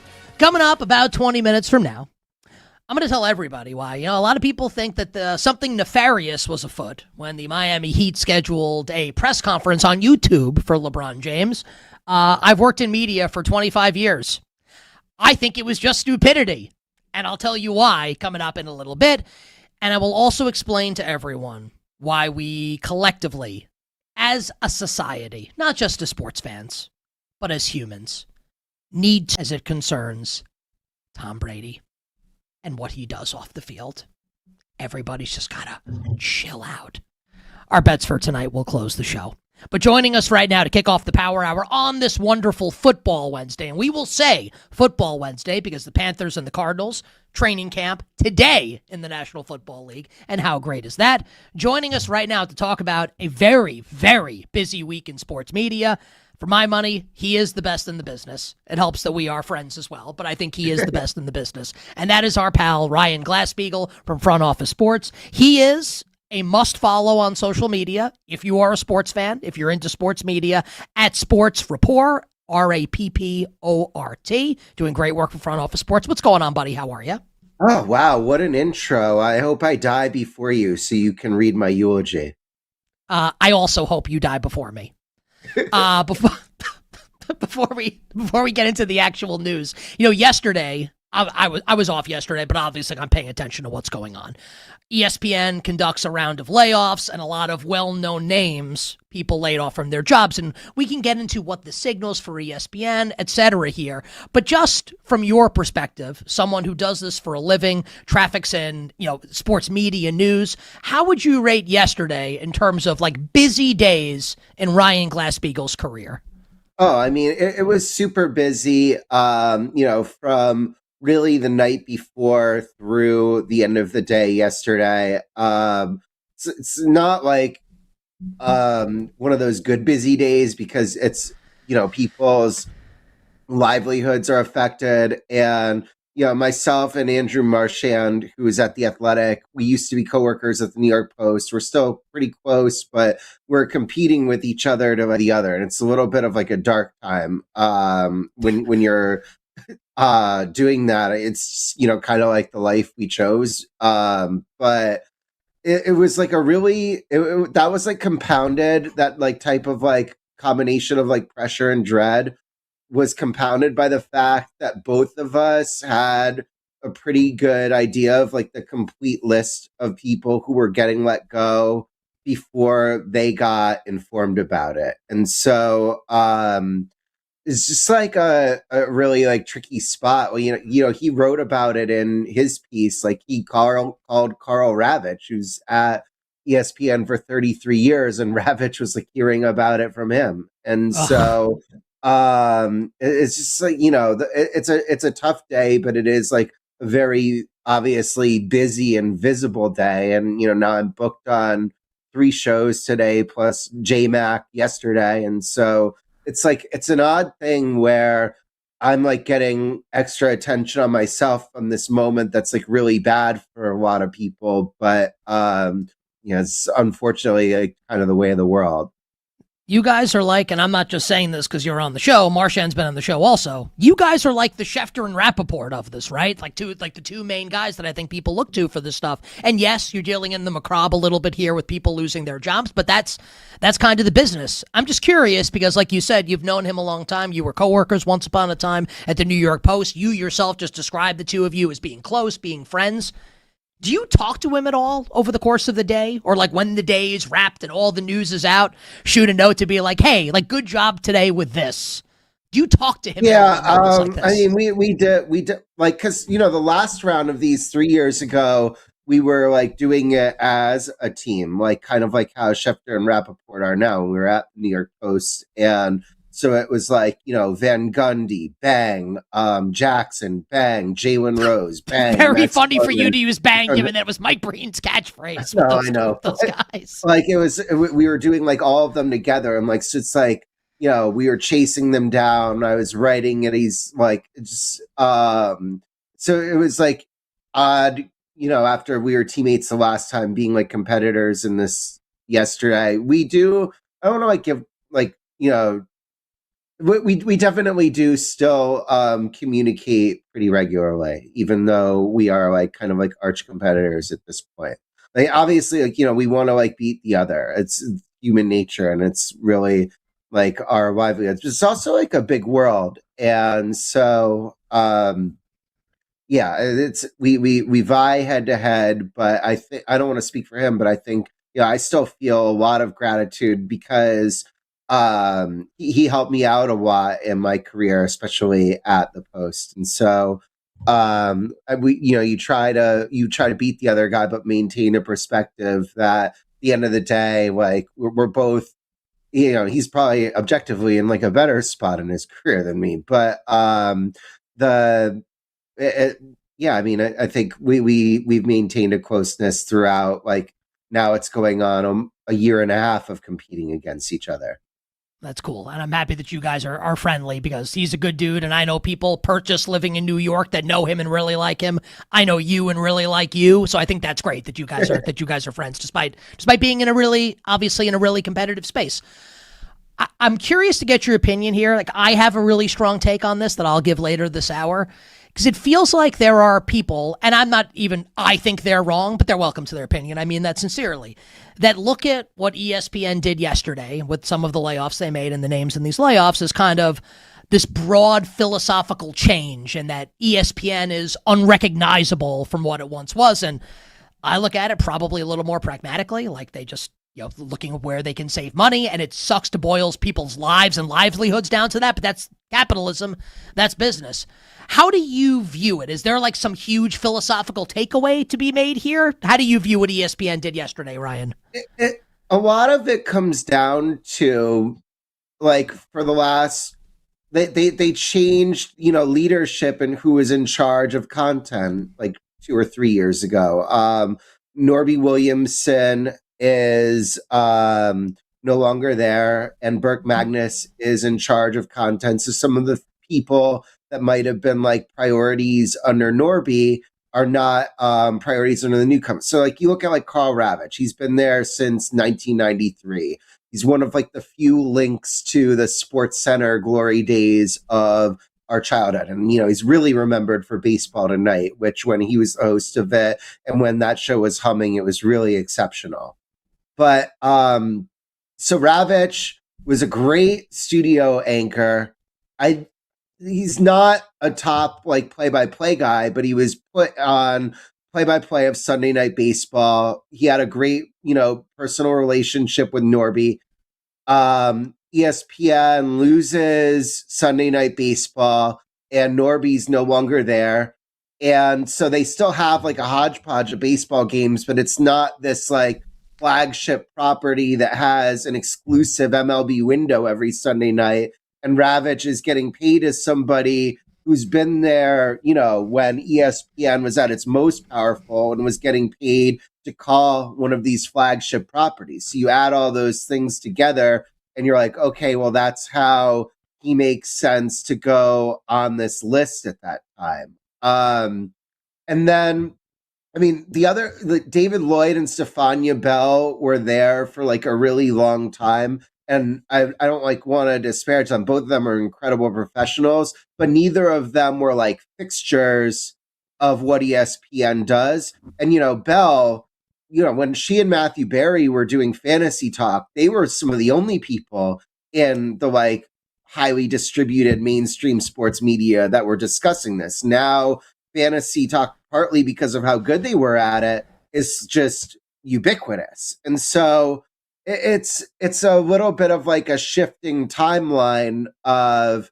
what ESPN's priorities are. And so I think all of us in some ways yearn for those days of like the mid 90s sports centers, especially people who are around our age. But you look at like what ESPN has to do now, they just can't be everything to everyone anymore. They've lost 30 to 35% of their cable and satellite subscribers over the last decade, and they've got to pick and choose kind of who their horses are a lot more deliberately, and then they really ride those horses. And so it's a different type of content strategy than what we grew up with.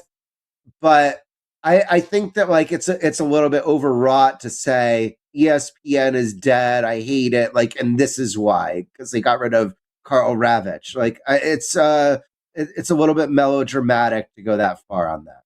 I agree 100% with that. I also think, my opinion, and you know more than me about this subject, so perhaps you'll disagree, that it's melodramatic to insinuate that like Pat McAfee is the cause of this, and not like, hey, they go to Pat McAfee and say, hey, like, do you want us to fire these guys? But there's a lot of really valued reporting out there, the trusted reporting that says he's about to get a gigantic raise, and that maybe that's the reason why this, because they have to pay for Pat McAfee. I kind of don't see it that way. Like, do you think there's anything to that? And what do you say to the people that will say it's Pat McAfee's fault that this is happening? Well, here's the thing. Disney comes to ESPN and says, you need to cut this much amount of money. And then ESPN then the ESPN brass sits around and figures out how to get there, ideally by minimizing the amount of people that they have to cut on the talent side.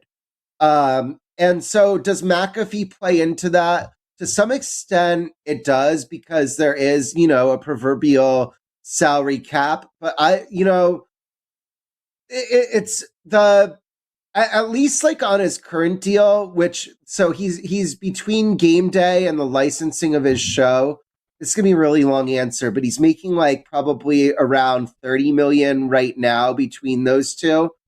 So with the licensing of his show, this is going to get like kind of nitty gritty. So he's already, just for people keeping score, he's already at this point, prior to anything, the highest paid employee at the company. He's making more money than Stephen A. Smith already at this stage. Well, kind of, yes, because the licensing of his show. So like to run Get Up, it costs a lot. You have to be beyond paying Mike Greenberg and all the other people who come in and out of that show. You have to rent the studio in New York City, and you have to pay union production labor. And with all of like those people who work behind the scenes on the show, which is probably 30, 40, 50 people, you're giving them full-time jobs, benefits, healthcare, retirement, etc.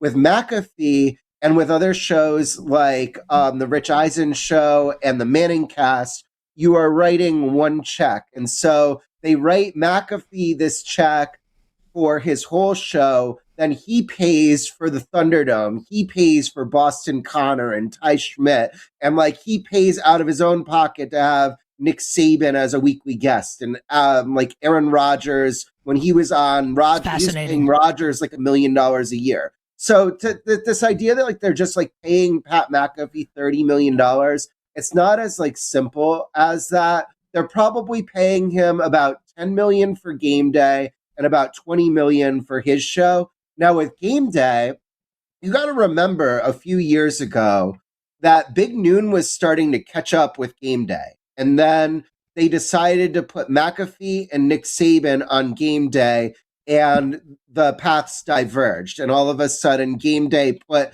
much more distance between itself and Big Noon. Game day is like a massive priority for ESPN's business, much more than like the Pat McAfee show Monday through Friday is. these bumper properties of the actual live sports, especially college football, the NFL, and the NBA, and airing those live games, that's really the bread and butter of ESPN's business. And each incremental viewer on game day that they take away from Fox is massively important to them. So you can make the case that by virtue of how much he helped the game day viewership, that ESPN makes more money because of McAfee, and that this actually saved jobs. Now they're going to have to pay him probably twice as much now going forward, and that, yes, that's going to impact the budget that they have for everybody else. But there's also, and you know this because you're somebody who's sponsored by a gambling company, Pat McAfee was a big driver of FanDuel affiliates when gambling first became legalized. Indiana was one of the first states that had legal gambling. McAfee had a big audience there because he's based there and was an all-pro for the Colts, and he drove a lot of signups. Now ESPN has this big deal with DraftKings, and DraftKings signed a separate endorsement deal with McAfee. And so that's another factor in this is his perceived ability to influence his young male audience to gamble with the app that he endorses. So it's a big multivariable equation, but the long answer is it's wrong to blame McAfee and how much he gets paid for these layoffs because of a combination that he generates revenue for the company, and these the budgetary layoffs are mandated from up above ESPN brass at Disney leadership. And then, there's layoffs at Pixar this week, but people aren't as emotional about them because, the creative director at Pixar wasn't somebody who was, narrating Baseball Tonight highlights when they were 14. Yeah, this is all like Capitalism 101. You better you bet on this Wednesday. Nick Kostos and you, Westwood One Sports. Our guest, the great Ryan Glasspiegel from Front Office Sports on Twitter at Sports Report. What did you make, Ryan, of ESPN's decision to cut ties with Ryan Clark and the way that it went down a few days ago very publicly? Yeah, so look, they were planning to tell everybody who was laid off in this round of cuts Tuesday morning. Monday night, they got a call from another one of my friends and former coworkers, Bobby Barak, that he was about to report that Ryan Clark was on the list of people getting laid off. And Clark happened to be on the air. So actually, it was Bobby's partner at Outkick, Dan, I'm going to mess up his name's Esky, who called ESPN PR. But so the two of them working together were going to report that Ryan Clark was going to be laid off, and they hadn't told him that yet. So, and he was on the air. So they reached him during a commercial break and said, you're let go. And then he didn't come back on the show. And there was also, a controversy. It's really complicated, but Bobby believes that they tipped off Marchand, and Marchand went with it on a story and beat Bobby and Outkick by a minute. I really don't want to get into all that, but that's what they're claiming. You can go read all of it, but that's another thing where just it I don't know how you handle it once you get that call that this news is going to come out. What are you going to just have him stay on air while it's getting reported that he's out? Clearly it's not ideal for ESPN that this leaked, but once it did, they had to do what they did. What are they going to do? 100%. This is, and the more you're in this business, the more you understand how, I think people, and you can't know this if you're not in the industry, but the longer you're in this industry, this stuff happens all the time with every company, and there's really and I'm not looking to defend monolithic corporations, but this is what goes on everywhere. Yeah, I broke the news that Bart Scott was out yesterday. like while his show and was on the air. I think he was on vacation and it was just Chris Carlin in there. But then all of a sudden, like it's out there and Carlin has to react to this news while he's live on the radio brutal. on ESPN in New York. Like it just it sucks. Like it sucks that people have to lose their jobs. It does. There's no way around that. And like for like the parade like that we're all throwing for like the Carl Ravages of the world, these people have made a lot of money for a long time. Ryan Clark, his contract was for over like $2 million a year. It was negotiated by David Mulugeta, who's like one of the top NFL player agents. He represents, Dak Prescott, Micah Parsons. Yep.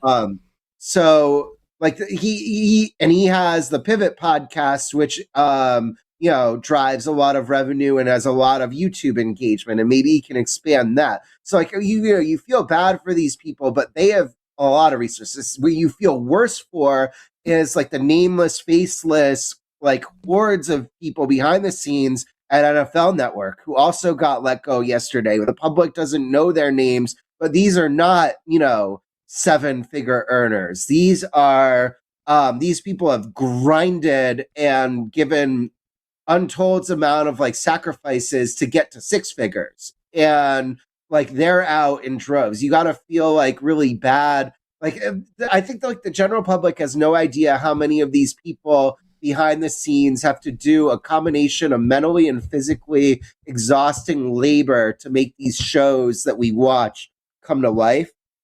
And like, they're not getting the same type of like headlines and same look, hand up. I'm not writing about like naming them or calling them or asking for comment, but these people are undergoing like a real seismic shift because their brands are all like it's very difficult to attach what this producer does. So your heart goes out to all of them as well. Yeah, and like you and I have both been there on that side of it, and both of us I think know exactly what you're talking about. And I'll do once this interview's over, I'll talk a little bit more about it. Let's close with this. You've been generous with your time. You are known, like me, to fancy a bet here and there.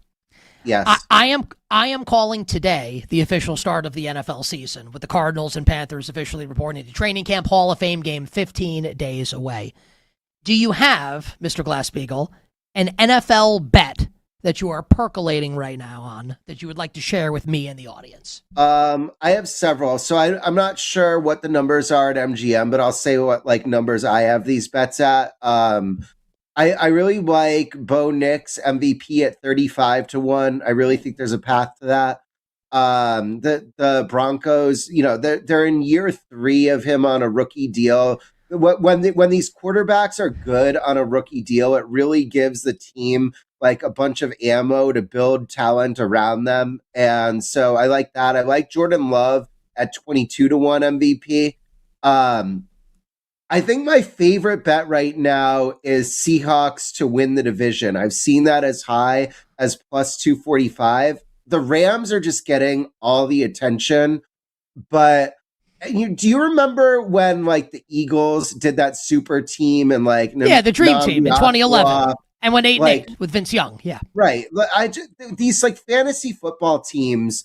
I think just like something always goes wrong with them, and Stafford has been healthy for a long time, and part of that is his credit that he avoids big hits, but like Brady and Manning used to do late in their careers. But I just they're going to Australia week 1. That's going to take 2 or 3 weeks to recover from. 49ers as well, by the way. The two of them start their season in Australia, like a full day time zones away. I just think that those two that might like, starting like that might compound on them. And the Seahawks, I have this philosophy in sports, and it extends football, baseball, and basketball, that defense is underrated, especially for regular season performance. It comes out a little in the playoffs in football and basketball when everybody's trying their hardest. It's maybe not as significant, but in the regular season, when you have like just a defensive mastermind like Mike McDonald, that gets undervalued relative to all of like the offensive players that are on the Rams. I know that like one of the reasons they're spiking is because they got Myles Garrett and they might get Aaron Donald back, but I really like the Seahawks to win the division. And then I saw the Bears as high as plus 360. They won it last, and the Steelers at plus 550. These teams won their division last year, and to get numbers like that, I'm not saying that like it's like even a coin flip, but just at those numbers, I really like them. I know people are like, oh, well, the Bears and Steelers are going to have first place schedules, and the Bears had injury luck and turnover luck, but they also have a QB on a rookie deal, and they have a coach who I think is like the biggest individual difference maker of a coach since Sean McVay and Ben Johnson. So I like those. So you asked me for one, I gave you like 7. I love it. I was going to say, tired, Seahawks win NFC West. Wired, 49ers win the NFC West. Even with the Melbourne. The other one, Patriots under. They're so due between the Vrabel offseason, the Super Bowl hangover. I know I just said I love QBs on rookie deals, but the team that loses the Super Bowl collapses every year. Just blindly bet they're under and walk to the bank. It's not like Mike Vrabel's been involved in any offseason controversy either. Remember that? But that'll be back in our lives at some point. What's all that about? I know, right? Hey, great job on the show, my friend, as per usual. All right, thanks, man. Talk soon. At Sports Report, Front Office Sports, our buddy Ryan Glass-Steagall, and gave us a bunch of bets at the end of the show as well. So thank you to Ryan for his time here on You Better You Bet. Look, he's right. It's a brutal business. And it's getting even more brutal. Now, to Ryan's point, just to say this too, he's right. Like the nameless, faceless people, and all of that, I believe, was announced to them today. All the people that work off air at NFL Network that got let go today by ESPN. And I'm not trying to paint ESPN as like these corporate devils. Look, they, like every company, including my parent company, Odyssey, like exist for one reason. And it's not an insult to say this, nor is it a compliment. It's like saying the sun's going to come out. These are capitalistic entities that exist to make money. So I'm not insulting ESPN to say they let all these people go. Their job is to make money. They are doing what they believe is in their best interest to make as much money as possible, right? But to these people, I mean, look, a lot of people in this country grind. I'm not trying to make it like it's just people that work off air in sports media, but I can tell you, I didn't start working on the air until I was 32 in a full-time capacity. I was off air for a long time. Man, you grind. Think about when sports are played, nights and weekends, right? Holidays. That's when you're working. Nights, weekends, holidays. You're not making a ton of money. That's like how it goes in this industry. Now, the thought is that you grind and you do good work and you have talent and you eventually get to a point where you can support yourself and you can live like a pretty good life, support your family, etc., right? But it's really, and again, a lot of people don't have it easy. I'm not trying to say that this is the only field that has it tough, but he's right. Should take a second today and just like spare those people a thought, because it's a tough industry, man. It really, really is. Take a break. On the other side, why everybody really needs to relax about Tom Brady and more here on You Better You Bet.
Now, back to You Better You Bet with Nick Kostos, presented by BetMGM on Westwood One Sports. All right. So Tom Brady in the news this week. And a lot of people are very upset with the greatest quarterback of all time, the greatest football player of all time, Tom Brady. So in case you missed it, Tom Brady is drawing the ire of many, including a ton of Boston sports fans, Patriots fans, for his antics recently at Fanatics Fest and getting into it with Logan Paul to the point that, like, I was away with family this weekend and I was asked by a couple people, did Tom Brady slap Logan Paul? As if, like, they thought it was real. Now, I'm a wrestling fan. And even if you're not a wrestling fan, like, I hope you have enough sense to know that it's what we call in pro wrestling parlance a work. Like, they're working you. It's obviously not real. A shoot is real. So if they were shooting, Brady would have hit him for real. This was a work. It's obviously fake. And then Tom Brady's at the World Cup final, and he's flipping Logan Paul the bird on camera to further this, like, obviously fake feud. And people are sick of it. And people are saying that Tom Brady's now lame, and that Tom Brady's hurting his legacy because of all these antics when he's not calling games for Fox now that he's no longer playing games in the National Football League. So a couple things on this. Number one, I have said for a long time now, and this is independent of my thoughts on Tom Brady, the broadcaster, where I think he pretty much unequivocally improved last year. I thought he was pretty damn good. Now, we can have our jokes when we play the highlights coming back from break, and he's just going, oh, as Kevin Burkhardt's narrating the play. But I think by and large, like, Tom Brady did a pretty nice job. So I like Tom Brady calling games on Fox. With that said, there is absolutely zero question, and you can criticize him for this if you'd like, but a lot of people are like this. A lot of people are like this. He just happens to be world famous. He loves attention. He loves clout. And I wouldn't argue with anyone that used the word need in those sentences. He needs attention. He needs clout. I don't even mean this as a criticism. You can look at what I do on social media and say that I want attention. I do. Attention is part of the currency of modern day media. It is what it is. Now, I'm in obviously a way different spot than Tom Brady. People say, why does Tom Brady feel the need to do this with all the money he's made? The answer is because he likes it. In life, generally, here's a great secret of life hack for everybody. Why do people do things in life? For one of two reasons. Because they need to, or because they want to. Does Tom Brady need all this attention? No, of course not. Does he need more money? No, although I don't know how much he lost in crypto. No. So why does he do it? Because he wants to. Because he likes it. Now, if you wanted to criticize Tom Brady for stuff that he's done off the field or away from the Fox booth, in my estimation, and I will always remember this because it was May 5th, 2024, my daughter was born overnight, Sunday into Monday, so she was technically born Monday morning, May 6th. So it was Sunday night, May 5th, 2024. Because it was the last thing that we watched on TV before my wife is like, I'm going into labor, we need to go to the hospital. It was the Tom Brady Netflix roast. If you wanted to criticize Tom Brady for something, that should be it. And that should actually probably only, and maybe you want to get into Saudi Arabia, flag football, I'm going to leave all of that aside. To me, that is the worst thing that Brady's done, and something that is truly worthy of criticism. Because in Tom Brady's excessive need for attention and the unquenchable thirst for vanity, he allowed, and I understand kind of what happened with Giselle and was she cheating on him with the jiu-jitsu instructor. She's now with him. Like, if you're him, like, your heart's broken. I understand. I get it. I'm also of the opinion, as a married man, that there is nothing my wife could do, nothing, that would make me want to air her out publicly knowing that my daughter will one day have to see that. In the way that Tom Brady's children with Giselle had to watch their mom, because to them, Giselle's not some random woman who ruined a marriage with Tom Brady or some random supermodel. Giselle is their mom. Imagine if that were your mom. Aired out, destroyed, called every name in the book for millions of people to see. While Tom Brady, your dad, is up there with a bleep-eating grin on his face like the Cheshire Cat. That was disgraceful. That is worthy of criticism. That was terrible from Tom Brady. I said it then and I'll say it now, and if you think I'm a snowflake for saying that, you have kids and see how you feel about that. You better you bet on this Wednesday. Nick Kostos and you here on Westwood One Sports. That's worthy of criticism. Tom Brady wanting to be in WWE? We're going to criticize him for that? Because he may be at SummerSlam in a couple weeks, like in a wrestling match with Logan Paul, which will be like gigantic in terms of eyeballs because they're both monumentally famous. It's everything that WWE wants. And I get it for Tom Brady. Do you know why? Do you know who would like to be in a WWE ring at some point? To get a WrestleMania moment? To get a SummerSlam moment? Me. If WWE called me today and was like, hey, we want you to come to SummerSlam and like take a spear from Braun Breaker, I'd be like, sign me up. I'll pay my own airfare. I get that. Stone Cold Steve Austin wants to give me a stunner. Please, I will. You don't have to pay me. I'll pay you. Having a big WWE moment is something that a lot of people dream of. Now, is the way they're doing it like slightly cringe with like the fake slap at Fanatics Fest and like Michael Rubin's associated with it? Yeah, like it's a little cringy. I understand that. But to criticize him for wanting that, like, come on, man. Come on. And to insinuate that like his legacy is going to be damaged by this, lest we forget, this is the greatest football player ever. And it wasn't that long ago. Hell, it was this decade that he won a Super Bowl championship with the Tampa Bay Buccaneers in year one in Tampa Bay. 7 Super Bowls, MVPs, passing records, all the wins. It wasn't that long ago that we all watched it happen. And now, because he's going to do WWE with Logan Paul, we're going to say that there's now a black eye on like Tom Brady's legacy. Like, settle down, everybody. Give it a rest. Stop it. Stop it. Our executive producer, Bill Zimmerman, is here with the trivia question of the day. We'll get into the Miami Heat to close the show. Bill, what is today's trivia question? All right, Nick. Well, you brought it up at the beginning of this show that the Carolina Panthers and Arizona Cardinals have reported to training camp. So it's a little tough to come up with a topical trivia question. But here we go. The Carolina Panthers have only 5 quarterbacks have accounted for over 75% of their passing yards in the franchise's history. So who are the top 5 quarterbacks for career passing yards in Carolina Panthers history? All right, so Cam's number 1, 29,000. Jake Delhomme. Number 2, 19,000. Honestly, Bryce Young's probably on the list. He started there for 3 years. Bryce Young is 5th, 8,300 yards. Okay, Kerry Collins. Kerry Collins is 4th, just like 20 yards ahead of Bryce Young. You got one more.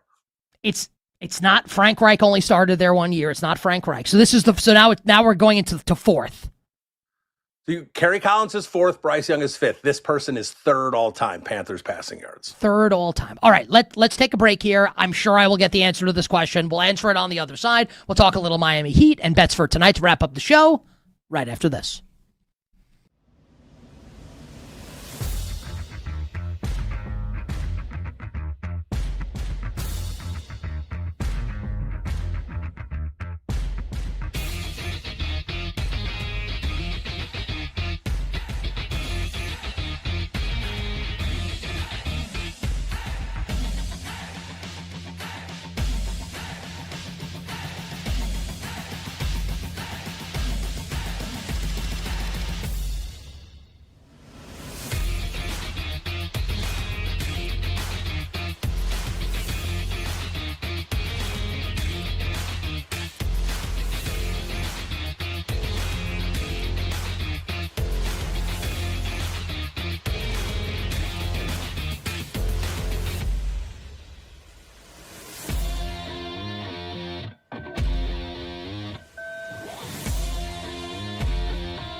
Now, back to You Better You Bet with Nick Kostos, presented by BetMGM on Westwood One Sports.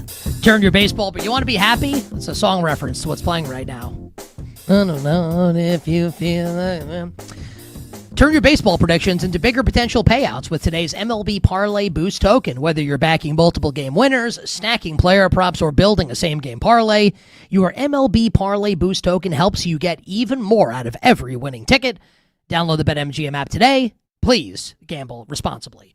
So Bill Zimmerman, the trivia question, the top 5 passers in Carolina Panthers history. I was successfully able to name 4 of the 5 before the break. The 4 were, in no particular order, Bryce Young, Jake Delhomme, Cam Newton, and Kerry Collins. The 5th, I am fairly sure, is friend of the show of the NFL on CBS, the great Steve Berline. That is correct. Steve Berline took over for Kerry Collins for about 3 seasons, had a Pro Bowl season with the Panthers as well. He is 3rd all-time passing yards.